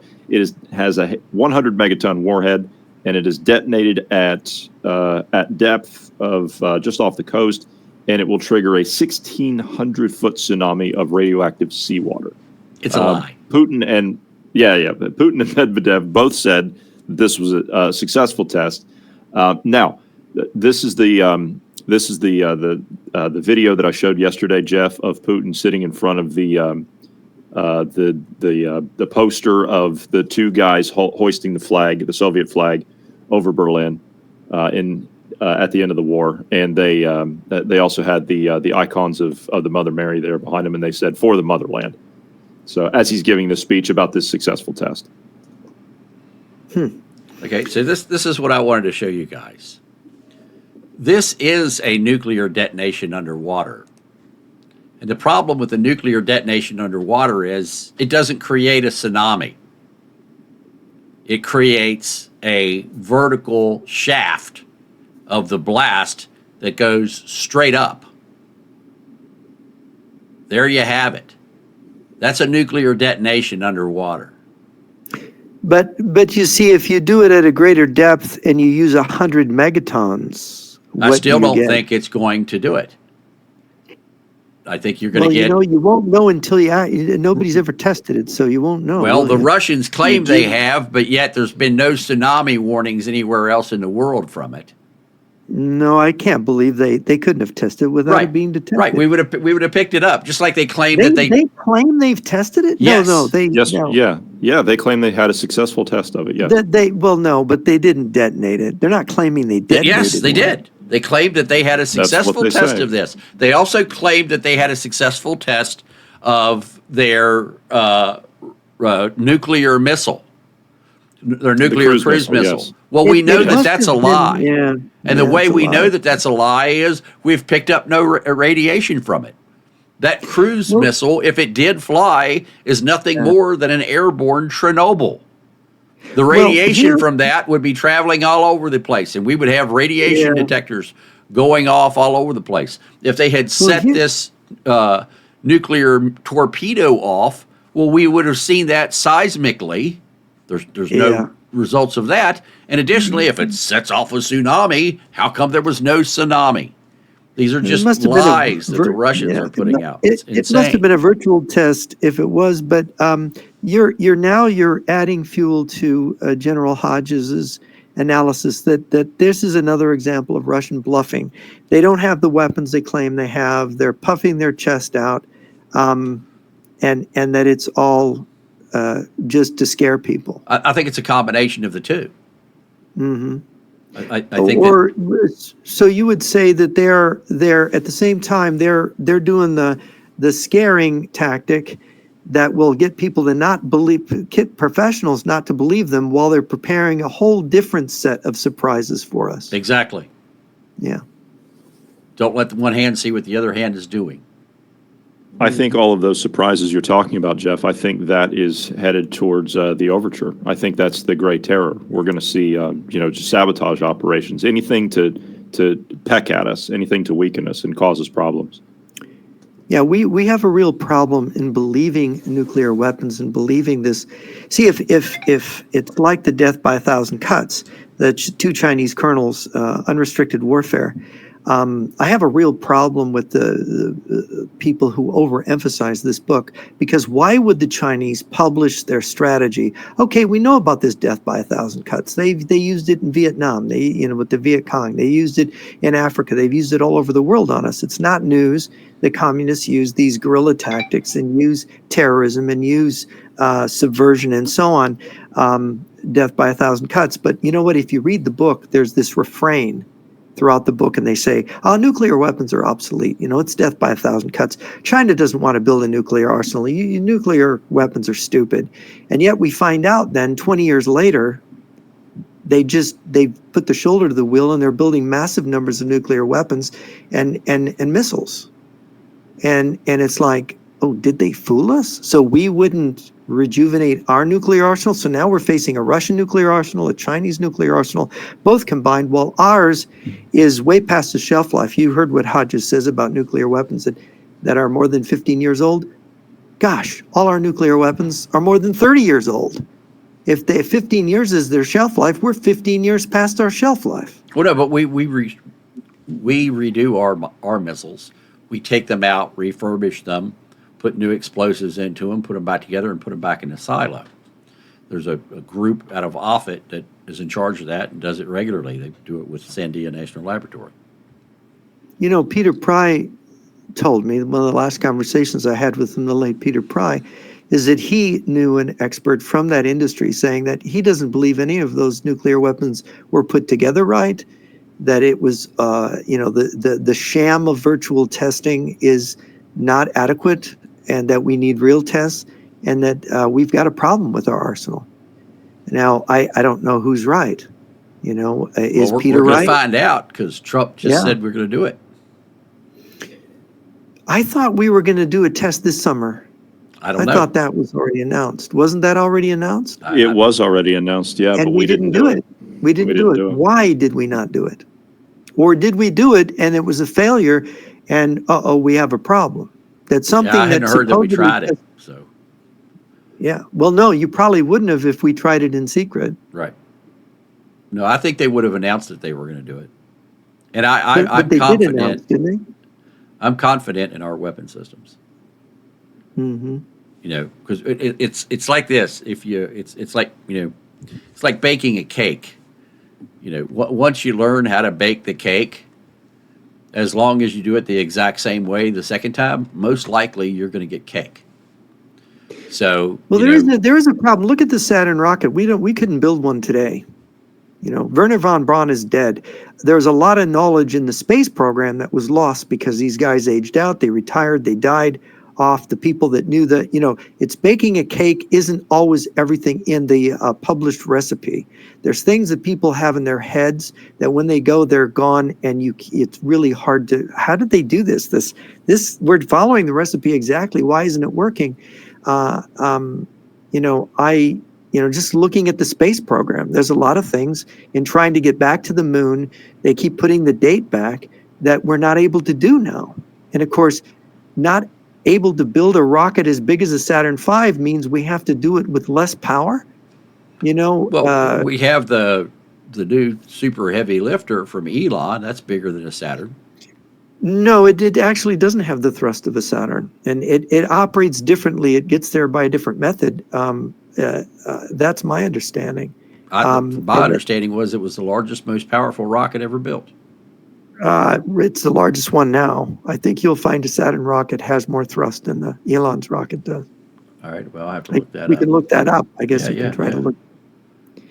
But this is why there's a problem. They have to go in stages.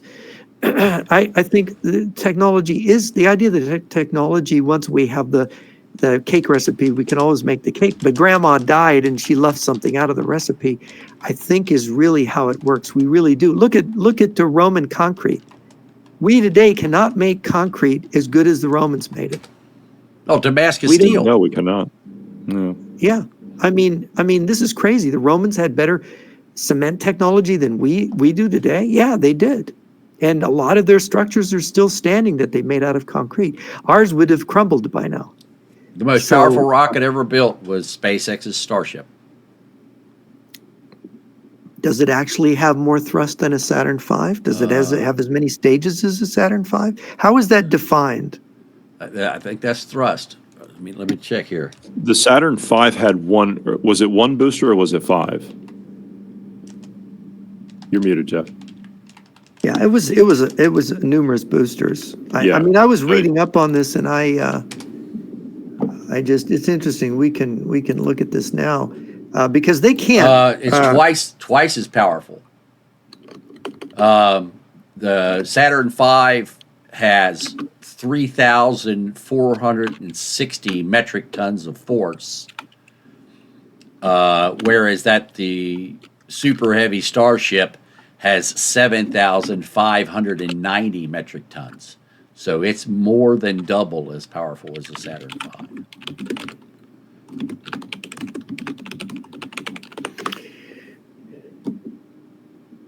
So Okay. So yeah, the super heavy lift is Yeah. the Saturn V Yeah, will do 1.6 million yeah. foot-pounds of force. Or excuse me, 7.6 million foot-pounds of force, and the Starship Super Heavy will do 16.7. So more than twice as much. Okay, Starship can lift 110 to 150 tons, whereas the Saturn V 47 tons to the moon. Yeah. So I don't know what that thing was that I read that the Saturn V was better for getting to the moon. But there's some kind of problem with the SpaceX Starship, isn't there? That its ability to do this, they've failed on a number of tests, or have they finally succeeded? They've failed a couple times, but one of the failures was intentional. It was intentional? Yeah, they wanted to see how far they could stress it. And the crazy part about it was it survived. They thought they were going to break it. They were trying to test it to its breaking point, and the damn thing survived beyond the breaking point. It did have some bent fins and stuff on it when it came back, but because I follow those because they launch them just south of me. Yeah, because I thought that it was that they were really having trouble getting the Starship to work. Has it now succeeded in its tests? It's getting better every time they go up. They've only had, I think recently they've only had one failure. I thought they had multiple failures. No, I said recently. They had one previously, recently. but recently they've only had one. So they've had multiple successful launches and then another failure, but they're getting better at it. So Starship is 10 meters taller, but 1 meter smaller in diameter than the Saturn V? I thought it was more than 10 meters taller, but I think it's... when I saw I saw a picture of and the it's heavier than the Saturn V by more than 100 tons, right? yes, I know it's heavier, Yeah. but Interesting. Yeah, I don't know. It was I'd read something about it a while back and was wondering, in the cost of this. This is one of the things, is the inexpensiveness of Elon Musk's rockets for putting things in low Earth orbit has revolutionized space communications, and has put the Russians really into the shade. And the Russians are just a distant third in the space race, maybe even not third. Is that your understanding? I'm sorry, I was doing something. Say that again. The Russians are a distant third in the space race now, behind China and the U.S. in terms of their ability to put tonnage into space. I think it's just with what Elon Musk has done, I think he's literally he's priced them out of business, for lack of a better phrase. And the Chinese are being priced out of business now too. Yeah. He's reduced the cost so much. I mean, what was it you were telling me? He's got it down to, is it $250 per kilo? Is that right? It's some astronomically cheaper. I think it's 30 times cheaper for him. I heard a lecture by Greg, he's one of Elon Musk's. Autry.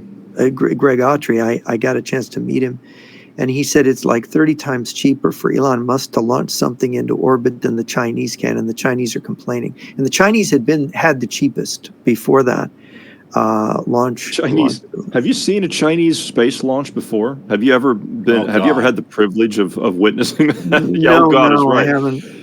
Their rockets, they fall back to Earth, and they usually fall in like a neighborhood somewhere. Yeah, some and problems. kill people. Yep. Yeah.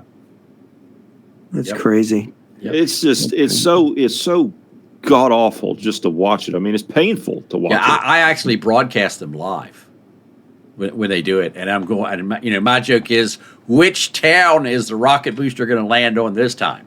Which province is going to be up in flames? So I did a side by side. I did a side by side comparison here, and I'll show it to you guys. So and the Saturn V is more powerful per engine, but a Saturn V only has 5 engines, and the Super Heavy has 33. Oh, that was it. Yes. They can't. That's what it was. Now I'm remembering the Saturn V. We do not have the secret of building an engine that has an individual engine that has the thrust of a Saturn V. That's what we can't do anymore. So you're right. It's 10.4 meters taller. Yeah. The diameter is a little smaller on the Starship. Liftoff mass, it's almost twice as heavy. The Starship is 78% heavier at liftoff. The thrust, and there is a danger with having the danger of having all those rocket motors is that they expect some of them to fail on the launch, don't they? Yeah. 10% That's sort of fail, built in. from what I understand. And No it effect. seems very risky. Yeah. To not having one reliable engine that can give you the thrust. Yeah. But isn't it the case that we don't know how to make the metal anymore strong enough to withstand the heat of that kind of engine, right? I don't know that. I don't know the answer to that. It's something like that. But we can't make a single rocket engine that's as powerful as the Saturn V today, which shows that there's something in Grandma's recipe that we don't know anymore. Just like the Roman so concrete. well, we're close to it because the Saturn V has 680,000 foot-pounds of thrust, and a single engine on the Super Heavy has 510,000 pounds. So that's only 170,000 pounds per engine difference. So the payload of the Saturn V was 140, and the payload of the Super Heavy is 150 to 250. So it's expendable here and caught by a tower here. So it's cheaper in the long run. So, and they've only had one failure. Oh, I thought they'd had more than that. Nope, only one. They've had 6 launches with one failure of the Super Heavy. They've had other failures on their rockets, but not on the Super Heavy. Now that we're on the subject of the moon, and the question of the race with China to the moon, and of course the Indians are claiming, and it's doubted, that they have spotted ice in craters in the south pole of the moon, where they're looking for the potential of gathering helium-3, which is an ideal fusion fuel, because helium-3 is produced by the sun and it rains down on all the planets, but the Earth's atmosphere destroys it, so it never reaches the ground. But it's been collecting for billions of years on the moon, and then we can go there and harvest this stuff and bring it back to the Earth, and it can fuel all of our power plants in the future when we have fusion. I know some physicists who don't think this is going to work out. What is your thinking on this, Lee? Is this a future pathway to the energy of the future? I don't think I'll see it in my lifetime. Greg Autry thinks it's coming in a matter of years, that fusion is only several years away. I don't think so. Interesting. Because we haven't been to the moon since the 60s. Yeah. Okay, we're coming up. It's been basically 60 years since we were there. A long time. And the Chinese claim that they're so great in space. And I had this debate with a Chinese propagandist the other day about how great the Chinese space program was. And I'm like, you guys claim you're so great. Your space station came crashing down, and you've never even been to the frickin' moon.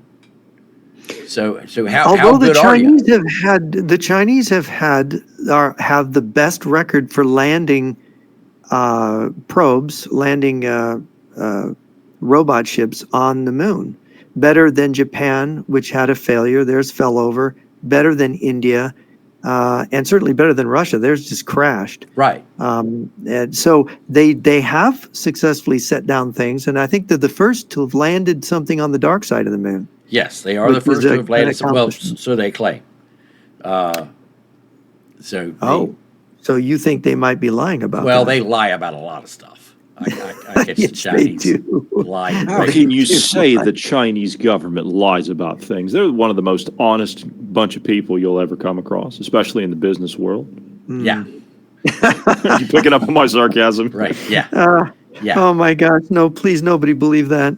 Please. Yeah, Did you see that Trump and Xi met? Did you see the conversation that took place between the two of them? Yeah. Trump said that it was on a scale of 1 to 10, it was a 12.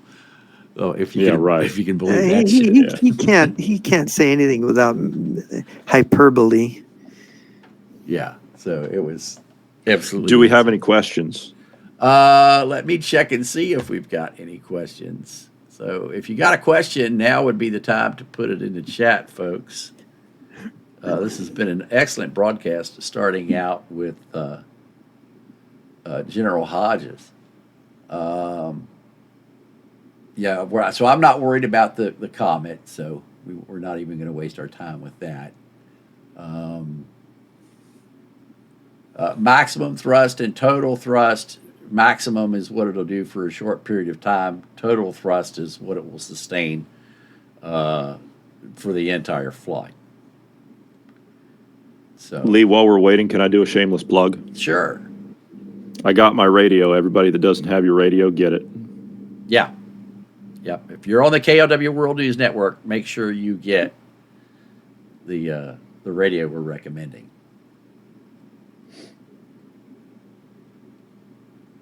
Dakota wants to know where I saw that the Russians have built over 300 or 3,000 T-90s over the past 2 years. I can't remember who it was, but it was a U.S. military analyst and had the evidence to back it up. That was 4 months ago. Actually, maybe a little longer ago than that.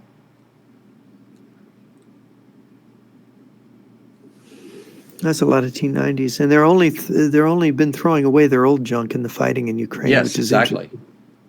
The question is, it seems strange, but would it be possible for Jeff and General Hodges to get into a written debate? I doubt that. We're not here to debate General Hodges. We're here to have him give us his opinion. Yeah, I think it was very interesting what he had to say. Yeah, be here Sunday. We should take it into account. Yeah. How can non-military Americans help in the war effort? Join the KLW World News Network, feed us information, and we'll share it with the world. That's the best way. Even if you can't do that, I think just sharing out all the stuff that we do. Yeah. All the podcasts, all the simulcasts, the videos, whatever. Just sharing that out with people, on your social media links or whatever, anything. I think that would be sufficient if you don't have the time to do the other stuff. Yeah, knowledge is power. Yeah. And we're fighting an uphill battle. I mean, we're skating uphill, or with ice skates on, with all this, because we all knew going into this that we're not going to make any friends. We're not going to be very popular. So, Jeff was telling what happens to people when you actually tell them what's going to happen. They throw you out. Billy Mitchell. Of course, Mitchell did something that I think he felt so outraged at the neglect of the United States Army Air Force that he accused some of the top brass of negligence that was causing deaths of pilots. And that's what I think got him put on trial. The leadership becomes very sensitive at the idea that they are, really blameworthy. I remember, there's been this effort to try to vindicate Admiral Kimmel in short. I think Admiral Kimmel's son is still alive and has been pushing for this. And I just don't see vindication for Admiral Kimmel, because why didn't he have submarines out patrolling looking for carriers? They knew the Japanese had First Air Fleet. They knew they could approach Pearl Harbor if they went through the gap in our air reconnaissance. Anybody could do the calculation that the Japanese did. Why didn't he do it? Why did he get caught by surprise? It's Kimmel's fault. I'm sorry. Even if Roosevelt didn't warn him, they were given a war warning. What was it, 10, 12 days before Pearl Harbor was attacked, that war with Japan was imminent? I mean, I'm sorry. I know all these people, Pearl Harbor was a conspiracy by Roosevelt. Yeah, well, whatever. But Kimmel should not have been surprised. It was his job not to be surprised. I'm sorry. And if you got somebody as smart as, Billy Mitchell, who predicts it exactly, what was General Short doing with all of his planes on the ground and no reconnaissance out? Yep. I'm sorry. Those guys, I don't believe in vindicating them. I appreciate that the son wants his father's good name restored. I don't think Admiral Kimmel's name should be restored. He had submarines. They should have been out looking for Japanese carriers. Yep. Sorry. All right, Jeff, we got a question for you. Where are all of the interviews you have had with Lude? They're on my website, jrnyquist.blog. If you go, you can scroll back. There's like 45, 6 years of things that I've written there. And if you go through past articles, you'll see interview with Luda Media. You'll find them there. I think the last one I did was several months ago. Last year, I think I did 3 or 4 with him. Going back, I started interviewing him in May of 2022 when he came up with the 57-minute tape recording of a military-civil meeting about World War III in the Guangdong province. Very interesting, transcript of that meetings were a number of translations from Mandarin into English took place. I think that was my first interview with them, talking about their mobilization when everybody thought Russia was going to defeat Ukraine. And then they only went halfway and they abandoned it when they saw Russia was not going to win. I think that's an important thing. And you can sort of, then if you go through all my articles, you can pick out the ones with him, or you can do a Google search. For some reason, the Google search engines don't like me. Well, so you tell the truth, Jeff. They do. They filter me out. I try to find my own stuff, and it's like, I know I wrote that. I know it's still on my site, but I can't find it with the Google search. Isn't that funny? So we had a question from Ada. When do you think the Venezuelan thing will kick off? I don't think it'll kick off before November the 7th. I think that the Ford will have to be within range before anything transpires. Is it? Hold on a second. You said November the 7th. So okay. So given the position of the Gerald Ford, which it's currently, I think it's in the Med on its way back. Yeah. So it hasn't crossed the pond yet. Right. But are you also taking the upcoming election into account? Because that's on the 5th, I believe. No. No. Okay. Just up. Oh, what about Putin's birthday on the 7th? Huh? He's October. That's October 7th. Oh, he's October 7th. Yeah. Sorry. Yes, you're right. He's October 7th. So another question is, how convinced are you of the secret speech of Chi Houghton? Chi Hao Chen. Yeah. And that's for me, I assume. Yes. I didn't believe it at first when it was pointed out to me, but as I analyzed it, I found that Chi Hao Chen was saying things that Colonel Lunev had told me about China and Russia's strategy. And as I reread the speech over and over again, I began to suspect it was true. And then I got a chance to meet one of the colonels in the Pentagon who translated the speech for the Pentagon. He was part of a team, and he told me that they identified apparently when you speak Mandarin, it has like a fingerprint and no two people speak it alike. And there's unique word choices, and they analyzed it, and it was indeed, this speech was given by Chiao Chen. It had his signature way of talking in it, so that it must have been a transcript of this talk that he had, must have been working from notes. And he, I had this conversation, I think it was 2019, I got introduced to him. And then for me, it was a slam dunk then. I had really strongly suspected it was true before then, but meeting him, I realized that indeed it was real.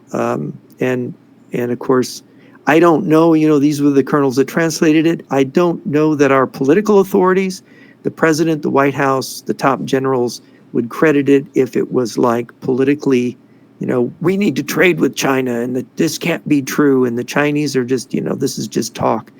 It's just like the Billy Mitchell thing. But I think the Chiao Chen speech is real. And Jeff, what do you think of the speech? The Chiao Chen speech? Yeah. Johnny, what's your thoughts? Johnny. I think if you're to look at that speech, and I've read the transcript. Obviously, I've not listened to it because I don't speak Mandarin. But I read the transcript of it, and I keep a copy of it for anybody that wants it. But I think, given what they actually what they say in that speech, or what is said in that speech that was given to the top party cadres, I think that even if it's not true, I think you still have to consider it as a possibility. I mean, given what was said. If they actually intend to take over the lower 48 states, with the agreements you've talked about before, Jeff, with the Russians, where they get Alaska and Canada and China gets the lower 48, they intend to exterminate the native population of the United States. I'm not okay with that. I don't know anyone that would be. So, even if it was meant as disinformation, I do believe that we still have to take it seriously. Because there are people that think for that my way. opinion also. And I think it's 100% true. And the reason I say that is because I have additional intelligence in addition to that speech, whereas that the property in the United States, the deeds to the land, have already been written up in China. They already have plans of not only taking over the United States, but who will own the land in the United States. Every square inch of the U.S. has already been divided up and determined who will own it. Additionally, China has a plan to shut down the United States and then bring their troops in 3 years later. And their plan is to turn off the grid in the United States, shut down all power generation, shut down all of the inverters, shut down all of the solar panels. They have went to the trouble to install shutdown systems inside of transformers, so that they can actually flip a switch, it will short out the transformer and catch it on fire. The Department of Homeland Security has identified some of these transformers and is rushing to replace those transformers. In fact, they went to a transformer manufacturer and said, you're going to make these transformers, you're going to make them for us, and you're going to start right now. They didn't give them the option of bidding on it. They went there and told them, you're going to do it. And we are watching those transformers being installed across the country.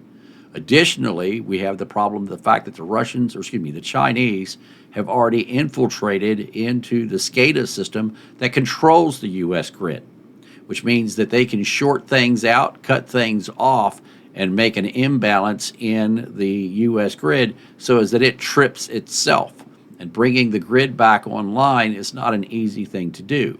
So if you look at the fact that the Chinese have already installed cutoff switches in solar panels, cutoff switches into inverters, cutoff switches into transformers, and these cutoff switches, they don't cut them off, they destroy the device. So you're talking about hundreds of thousands, if not millions of solar panels, hundreds of thousands, if not millions of inverters, and by far thousands of transformers that can be disabled, plus they can control the system that controls the interlocking of those power generation plants. Additionally, if you set off an EMP in space, it will destroy the GPS system. Well, how is that important to the electrical grid? That's how we do the timing. If we don't have GPS, you can't bring the grid back online. Our grid depends upon the internet, our grid depends upon SCADA systems, and our grid depends upon GPS timing. And if we're missing any of those three things, well, guess what? You don't have a grid. An EMP in space will remove all three of those. I'd like to point out I was not dodging the question. I do believe that that speech was authentic, by the Yes. way. So I do believe it was true. Additionally to what you just said, not only do the Chinese, they have all of those measures built into the electrical grid, the Russians also have mountains of malware in all of our other critical infrastructure, such as water treatment and other things like that. I mean, it's everywhere. And you've got people within the FBI now that are working 24/7 to try and get all that crap out of there. So it's been an ongoing thing for quite some time. Yeah, and of course, just to explain to people, Peter Pry and the EMP Commission, they determined that you'd have 80% of the population dead within a year if the power grid went down and it couldn't be brought back up again.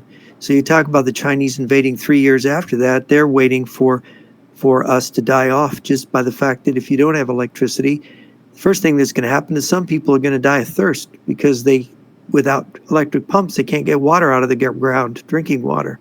And whatever foul water they drink is going to kill them. And then you have the problem of food and food distribution, people starving. Lee, I'd like for you to tell, you did this a few weeks ago. Could you tell that story again about how you were having a conversation with someone on a military base and they were talking about how they had hardened all of their facility, but they didn't harden anything else?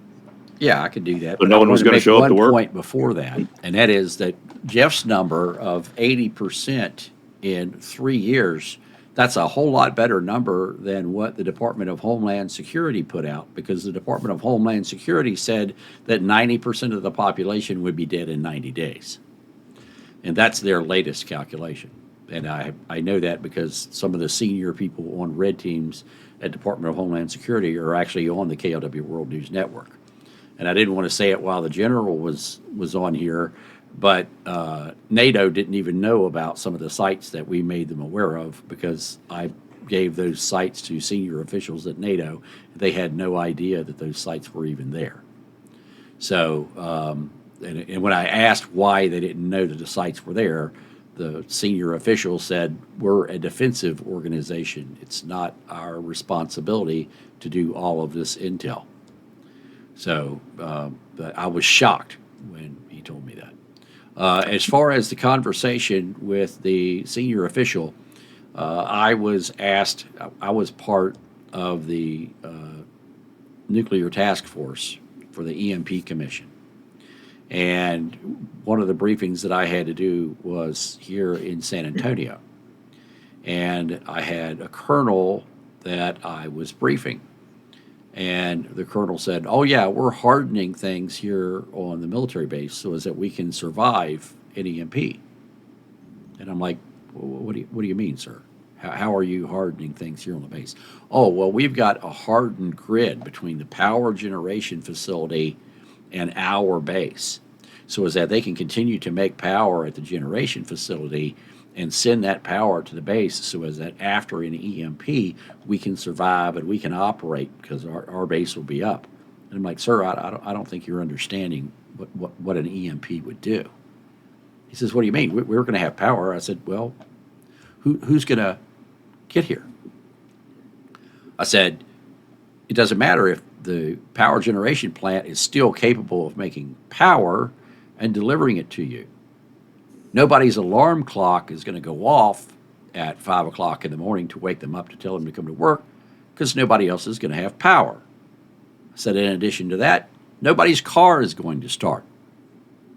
In addition, they're not going to be able to make coffee. They're not going to be able to drive. They're not going to be able to go to a gas station and get fuel, because the gas stations won't be open. None of the fuel pumps will be on. I said, as far as you deploying out and helping anybody, how are you going to do that? Not a single one of the trucks that you have out there in that parking lot is going to start. That impact card that you carry to buy the gas, that's not going to work because that's authorized through a satellite. The gas stations that you're going to go to aren't going to be open because they don't have any power. The computers that run those gas pumps, well, they won't work even if you give them power because there's been an EMP. I said, so the only thing you're going to be able to do is keep the lights on here at the base for a short period of time. I said, the power generation plant that's providing the power to you, where are they going to get their fuel? Do you think the locomotives that bring that coal down to that plant are going to be able to bring more coal? No. Do you think the conveyor belts that provide the coal into the furnaces is going to work? No. None of that's going to work. So to think that by replacing a few transformers between here and the power plant is going to be able to make this base stay online, no, you've missed the point, sir. There's a lot more to it than that. And I said, you're going to be in the dark just like the rest of us. You may stay on for a few more hours or a few more days, but a week after the EMP, you're going to be in the dark just like everybody else is. And then he said after that briefing that he thought this was all science fiction until I explained it all to him. And that was the same, I worked with Peter Pry on that. So Yeah, Peter was very worried about this. yeah. Very worried.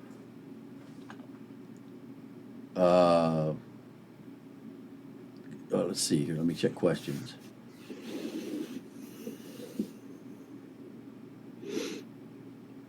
I've been looking at that, Kevin, but I haven't seen anything. I mean, there's people that are talking about what's going on at the CCP base on Prince Edward Island, Canada.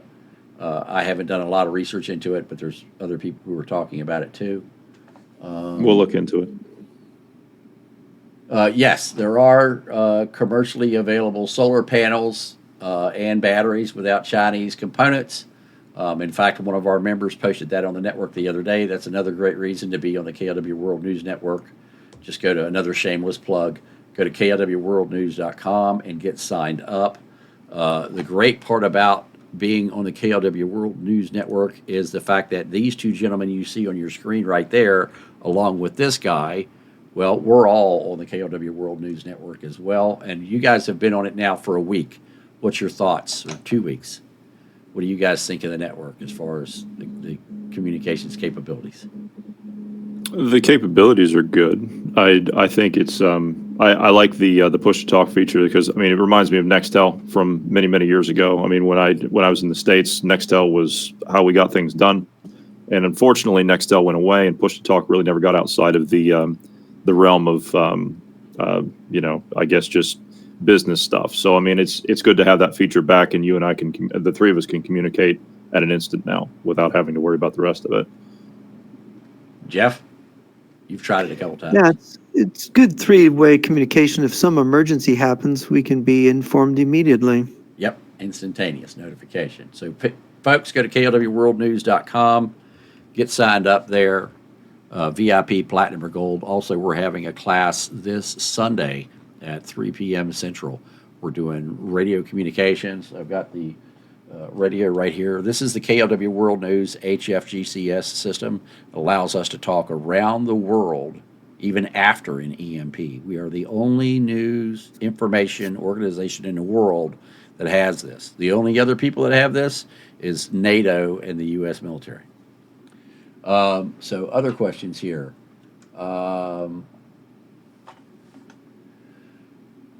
Let's see here. What do you think of the announcement that we're going back to nuclear weapons testing? I think it's a great thing. What do you guys think? I think it's long overdue.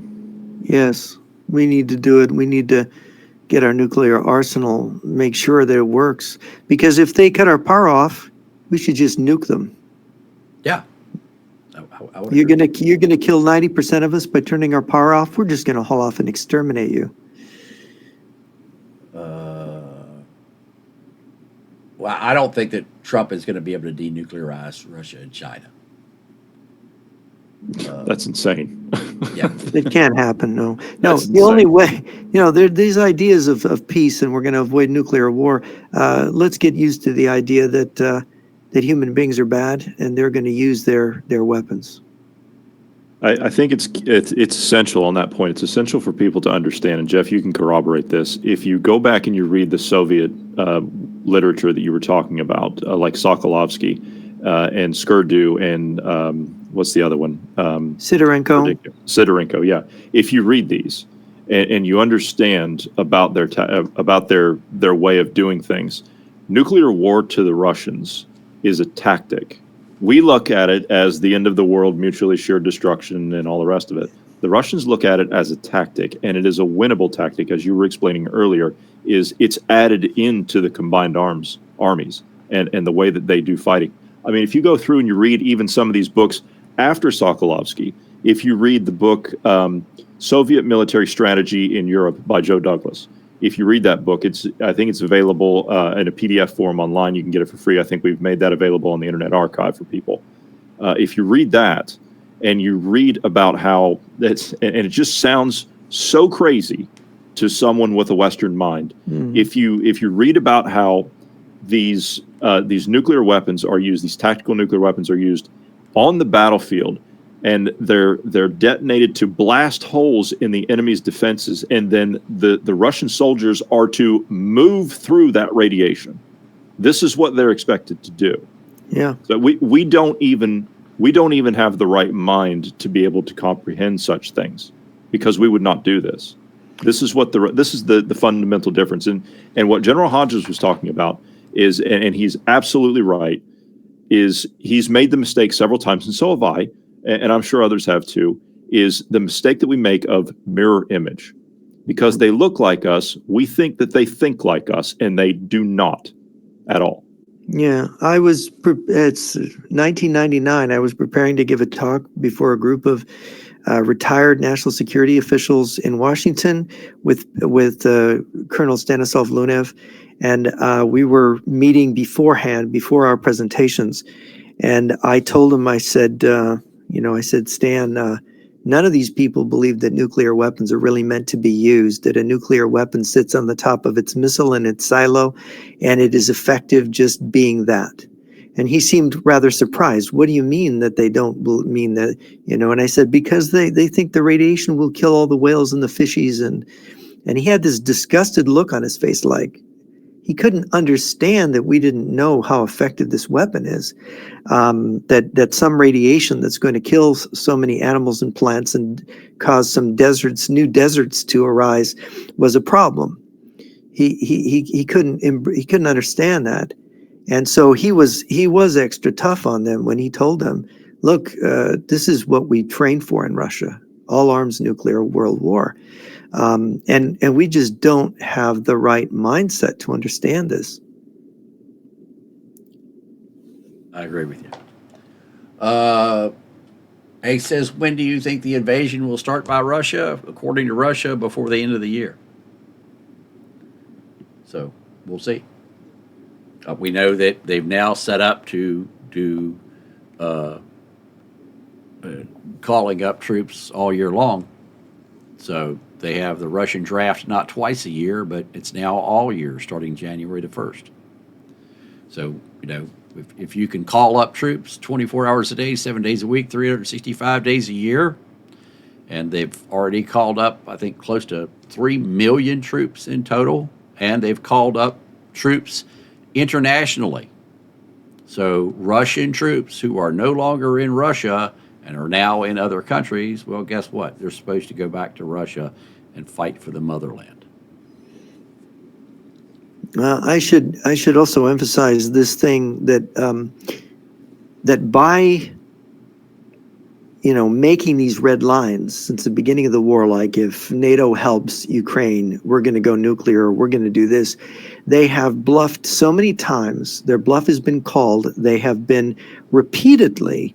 They have discredited themselves, which is quite unusual because Russia didn't used to do this. This was North Korea that used to do this, always threatened to destroy America, to unleash devastation on Seoul and so on.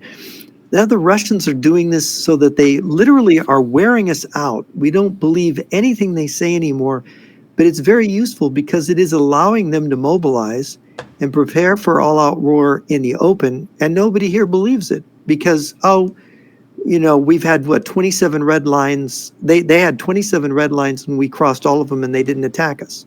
So we no longer believe it. But now they're preparing openly, and this is what you do, Lee, is show how they're preparing. And nobody believes it because of the 27 red lines that they didn't react to. The Baltic states believe it. The Finnish believe it. The Swedish believe it. The Polish believe it. Yeah. But nobody behind those lines believes it. Yeah. Yeah. And to begin with, this is our prejudice. We don't believe nuclear weapons are really serious weapons. And this is a problem because they are. If you read Soviet military strategy, Sokolovsky is editor, Marshal Sokolovsky, the best strategic mind in the Soviet Union, in the history of the Soviet Union, and under his leadership, it says the main decisive weapon of the next war, World War III, will be the strategic nuclear rocket weapon. That's a ballistic missile with a nuclear warhead, because of the speed at which it reaches the target and the way it destroys the target. That is why it's decisive. Somebody asked about the snowfall in the Baltics. It's actually November, December is when the first substantial snowfalls in the Baltics. Sorry, I had to pick these up. One sec. This? Oh, that's the book. Yeah, that's the Rand Corporation translation of the book. Yes, it is. Yeah, this is that one. There's also a second version of this by is it Harriet Fast Scott? Sorry if I got it. I think wrong. that's right. Yes. Okay. It's There's a second version of that. Yeah. Different translation. I would recommend this one though. Yeah. And then there's this one. As I said, you could pick this up, and it's available on the Internet Archive. We put it up there for free for people to read. Yeah. But this is a great book as well. Soviet Military Strategy in Europe. Scary reading, but the logic is ironclad. You can't argue with it. Yep. This book, next to the other one I have, and I didn't grab it on the shelf behind me, Soviet Theater Nuclear Offensive, completely opened my eyes and completely changed, between that book and this book, changed how I look at nuclear warfare and how the Russians do things. There is a 2-volume work that Peter Pry wrote, The Nuclear Balance and Why It Matters. Volume 2 is Nuclear Wars, Exchanges and Outcomes. And it was a tremendous contribution because in Nuclear Wars, Exchanges and Outcomes, Peter goes through these myths that we believe about radiation and nuclear weapons. He basically cites authorities that nuclear winter is not real. You're not going to have a nuclear winter from a nuclear exchange. It's just plain wrong. It was a disinformation operation. We know from the SVR defector, Sergei Tretyakov. He gave that in his testimony in a book called Comrade J. We also know one of the scientists put out by the KGB to put up these false numbers for nuclear winter. He actually leaked to the West that this was a fabrication. The numbers come from the Soviet Union, by the way, and this is what Carl Sagan believed in this thing, the TTAP study famous, saying that nuclear winter was a real possibility. No, it's not. In fact, the U.S. government did a study, and no one even knows it's there. I read it years ago. They spent a lot of money. And in order to create nuclear winter, you would have to make a nuclear weapon as big as the Empire State Building. It would require more weapons-grade uranium than exists on Earth, and all the uranium mines untapped. You'd have to go to the moon to get the extra uranium. And then it would cost more than the sum of all the country's gross national product combined to pay for it. It's just not possible. And then you can break the Earth's crust and do it. But there's no nuclear winter. And as far as, On the Beach, everybody knows this stupid movie that made everybody think that, the radiation covers the Earth and kills everybody. No, it doesn't. Short-term fallout doesn't work that way. And we've already had more long-term fallout from the atomic bomb above-ground tests in the 40s and 50s than a full-blown hydrogen bomb war with 20,000 warheads in the Northern Hemisphere would produce. And we all survived it. That long-term fallout. So, there's just these myths. And Peter does a great job in his book, Nuclear Wars, Exchanges and Outcome, killing those myths. I'd like to point out another myth in terms of nuclear war. The Russians always like to point out that it's the West that's arming, the West that's the aggressor, it's NATO that's the aggressor. It's NATO that's going to nuke us. It's the U.S. and all this that are going to nuke us. I would pose this question to anyone that says that. Show me where in any of the NATO doctrines, people know what a doctrine is. It's a belief system, and we follow it to the letter.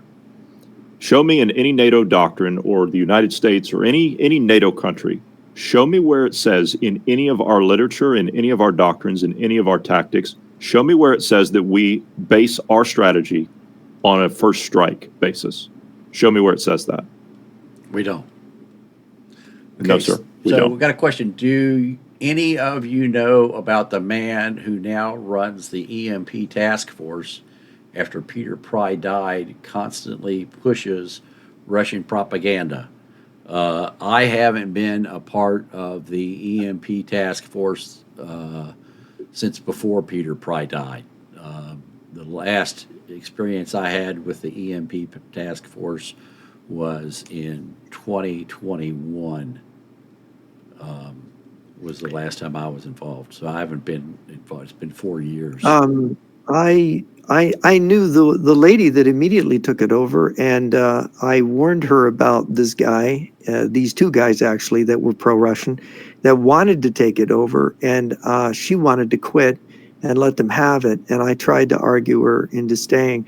I had not kept up with it. I didn't realize she had quit, and that they're in charge. Well, that's a real disaster to have pro-Russian imbeciles running that, because they are imbeciles in my opinion. I debated I was this shocked. guy. When I went and did, I was involved. The way I got involved was I was part of Pulse Power for the U.S. Army, where we tested EMP effects on vehicles. And so I was part of Pulse Power at Fort Monmouth in New Jersey, and I worked on a variety of other projects that eventually got moved out to Yuma. And that's how I got in with it. And then I was also an advisor for strategic power for the U.S. Air Force and some of their projects to be able to handle and power their critical infrastructure. I'm talking megawatt size backup systems that are EMP proof. In fact, my EMP proof systems are EMP proof to greater than 110 dB of EMP. So I have the most resilient backup EMP systems on the planet. My systems, some of my systems were in greater than 150 dB of attenuation of an EMP. So, those numbers came from Dr. Arthur Bradley, who was basically my subject matter expert and was responsible for testing all of the systems that I designed. So after they had taken all of the money that was supposed to be coming to me and put it towards buying COVID masks, when my money dried up, that's when I left. So, but when I was part of it and was briefing people, I was in utter shock at the ignorance of the people who were involved, to think that they were going to be able to drive Ford pickup trucks and go to gas stations after an EMP event over the United States. I was like, how can you even believe that you're going to respond out into the community, out into the world in standard Ford pickup trucks? How can you think that you're going to be able to use your Exxon impact card? How do you think you're going to be able to pull into a gas station? You think you're going to go to a hotel? You think you're going to go to a drive-through? I was shocked to find that these guys didn't even have stocked up MREs. Imagine that. You're going to deploy out in the field after an EMP for 30 days at a time. They don't have their own fuel truck. That's it. They have a tank of gas in the truck. Where's your food coming from? Oh, we're going to get it when we're out there. Really? You're going to go through a McDonald's drive-through or stop by a Buc-ee's like they do now and pick up your food. You're going to get your fuel at Buc-ee's like you do now. You're going to use that Exxon credit card like you do now? Where are you going to sleep at night? Where's your DRASH, your deployable rapid assembly shelter? What are you going to live in? They don't even have that. I mean, I was absolutely blown away and shocked by their lack of understanding of what is going to transpire when there's a massive EMP event over the United States. Y'all's thoughts? I should clarify, because the question itself, the original Congressional Electromagnetic Pulse Commission, where Peter Pry served as the chief of staff, is no longer in operation. It was defunded and administratively dissolved, but Pry continued to work through a nonprofit EMP task force on national and homeland security, and the Secure the Grid Coalition, which includes a lot of these people that work with Peter. Cynthia Ayers, is my understanding, took over Peter's organization. I don't know that she stepped down. I know that she was wanting to. So, it'd be interesting if the person could explain what they know about that. Is that what you're talking about, is Peter's nonprofit? No, I think he's talking about the actual EMP commission. The official. Well, the EMP commission, it was dissolved years ago. Yeah, they dissolved all that stuff, and I think any proposal that's been taken. Go ahead. The EM commission is still United States Electromagnetic Pulse, EMP. The commission to assess the threats is still operational. The director is Joan B. Woodard. And that's not my understanding, that the original Electromagnetic Pulse Commission doesn't. Is that something new then? Well, this is what I'm looking at right here. Yeah. Well, is that what the current administration? Yes. Yeah, this is their current. It's my understanding. Right, it's my understanding that every time that Joanne Woodard is by EMP commissioner. Well, there's a number of the original Congressional the original one is gone. Commission is gone. It's gone. Yeah. And you've got the Secure the Grid Coalition. You've got Dr. William Graham, former chairman of the original EMP Commission. He runs the website, firstempcommission.org. And you've got the Cybersecurity and Infrastructure Security Agency, which is within the Department of Homeland Security. You've got a number of these groups and organizations. So it's kind of a question of which one he's talking about, because there's so many of them, it's kind of confusing. So I just wanted to clarify. I would like a clarification on that. It's my understanding that every time that an administration, not just singling one out, but every time an administration has been approached about measures to harden the grid or take any kind of steps to even begin the process to reinforce our grid, has been denied. It's been blocked. It was blocked in the Senate. The first bill was blocked by the Republican from Alaska, one of the senators from Alaska. Then it was blocked the second time. I think maybe there was a third attempt, but they can't get it through Congress, and it's not that expensive to harden the grid. No, it's not. And this people, to go to Lee's point about the ignorance, and we're talking about the ignorance of the people that are in the system, that are part of the response to an event like that. Can you imagine? I mean, if you look at something like Hurricane Katrina, okay, let's just take that as an example, all right, because everybody remembers that. If you look at Hurricane Katrina, FEMA, look at how they bungled that entire thing. It took them 2.5 weeks to find the Superdome, which is a structure that you can see from space with the naked eye. It took them 2.5 weeks to find that structure, and you're telling me that they're going to respond? This is our, the Federal Emergency Management Association, whatever they call themselves. Agency. You're telling me, agency, whatever, they're useless as far as I'm concerned. In 1989, I called FEMA up, and I had all their brochures and nuclear war. I said, well, what? I don't understand this plan for nuclear war. Oh, yeah. Well, and I lived in Southern California at the time, and they said, oh, yeah, everybody's going to go out to the Mojave Desert to camp. And I said, you got to be kidding. Well, how is this going to work? Well, it's not, we know it's not realistic. We don't really have a plan. And then I said, well, I noticed in your brochures, there's no biological warfare thing here. Oh, well, we don't have one for biological war. And I said, you do realize that more people could die, or as many in a biological attack as in a nuclear one. Yeah, but we don't have that, That's FEMA. That was FEMA in '89 when we were in the Cold War, before the collapse of the Soviet Union. So what do you think it is now when people are less alert than they were then? It's worse. Yeah, of course. It gets worse every year because Now, we live in a second reality. We live in a false reality of a fool's paradise.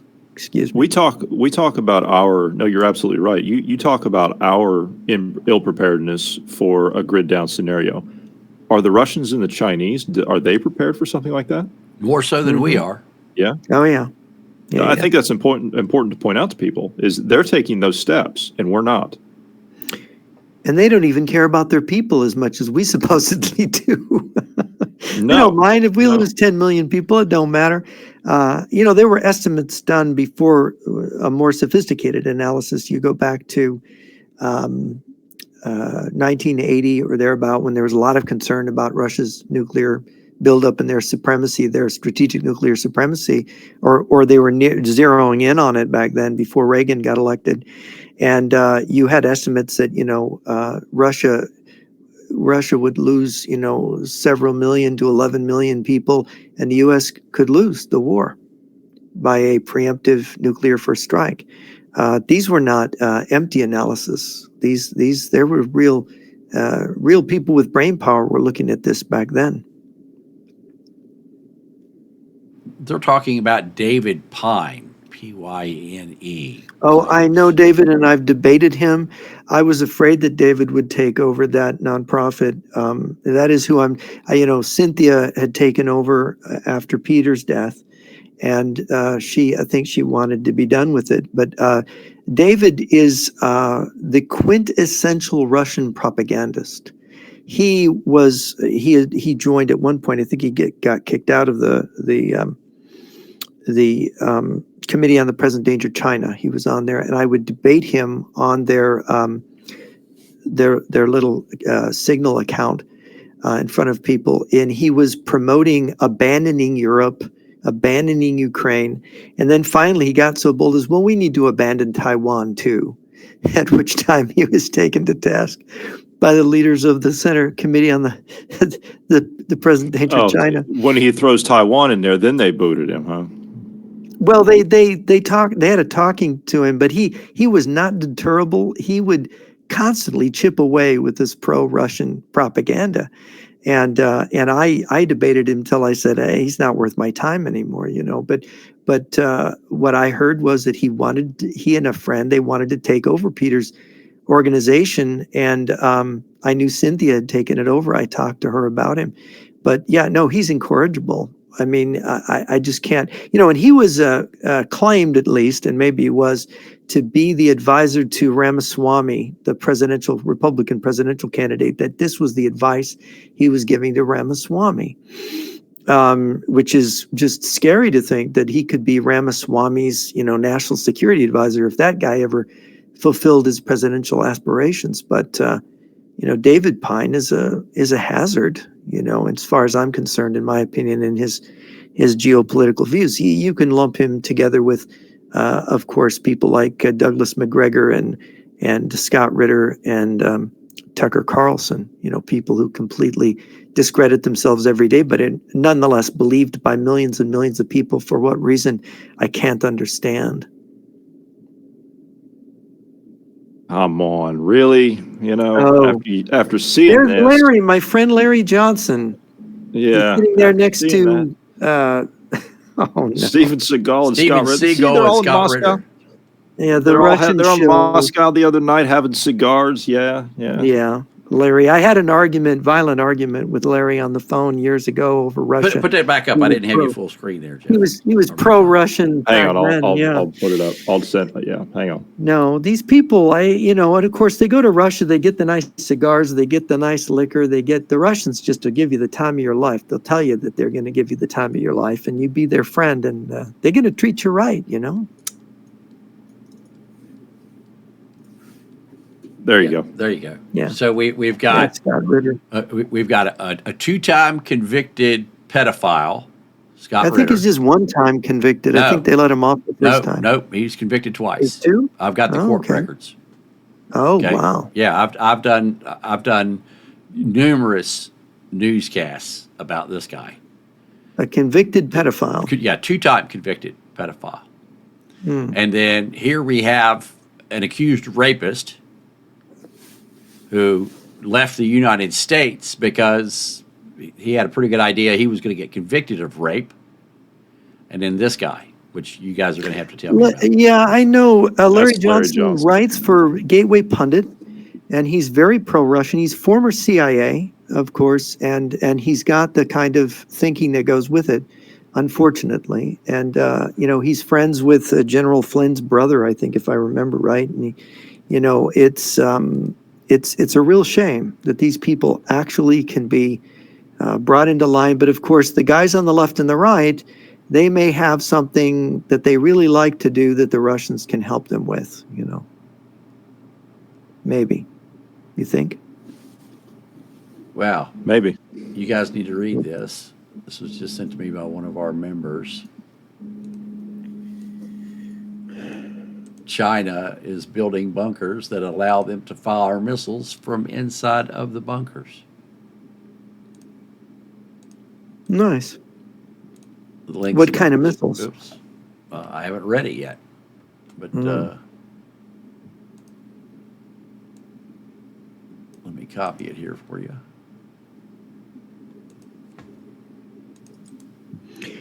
Yeah, that's another thing. This World War III preparation isn't just Russia. It's Russia, China, Yeah, Venezuela, they're one and the same. Iran. Yeah, they're all. It's the communist bloc. Nobody wants to use those words, by the way. You're a kook if you say communist or you say communist bloc. You're a real kook. Yeah, speaking of communist, I'm probably going to have Jimmy from Brooklyn on here as soon as I get done with you guys. And Oh, wow. if you guys would send me links to where I can find all of your shows that you did with Jimmy from Brooklyn, I have given Jimmy a channel on the KLW World News Network. And what I'm doing is any show that Jimmy has been on, I am uploading onto that channel, and I'm doing them chronographically. So if you guys would email me links to where you guys have all of those shows, because I know Already done. Both of you have It'll shows. take me a couple of hours because I've got thousands of articles, I think, or at least 1,000 articles I got to go through to find all the ones that have the Jimmy recording on I it. sent you the link to the thing, so you got just every one of them. It'll be labeled Jimmy from Brooklyn. Yeah, So yeah. you'll see. You got mine too, Johnny? Yeah. Oh, you Yeah. do? Yeah. Wow, Well, nice. not the ones with just you and Jimmy. I don't have those, but all the There's ones that about we've 20 done. of them. I think I could maybe send you the raw files. I do have the raw files. Okay. Yeah, if you've got them uploaded somewhere, I'll just download them and do Okay. them. But what I'm going to do is I'm going to play every single one of them. I'm starting in the beginning, so I haven't started putting them up yet because I want to make sure I do them in chronological order. And so I've got audio from 16 years ago, 17 years ago. Wow. From shows he did. So I've got all kinds of them. I've got over 70 shows right now, not including what you guys have. Wow. You Yeah, I guys got is about interesting. 20 or so. Yeah. Looking at these images that you just sent over, whoever sent that in, I'm looking at Mark sent that. facilities like this. Yeah, I'm looking at facilities just like this that are out on the Pacific Rim that the Russians have built, where they have missile launchers right in the facility. This I was showing you earlier, Lee. That's got the double fence around it. The new facility they just put in. They park the actual the vehicles on the launchers down inside of that underground facility. Yep. And those missiles are pointed at Japan. Wow. Mm-hmm. Yep. Going to be interesting, folks. Going to be very interesting. All right, I think that is it for the questions. Let me check here again to make sure that we don't have any more.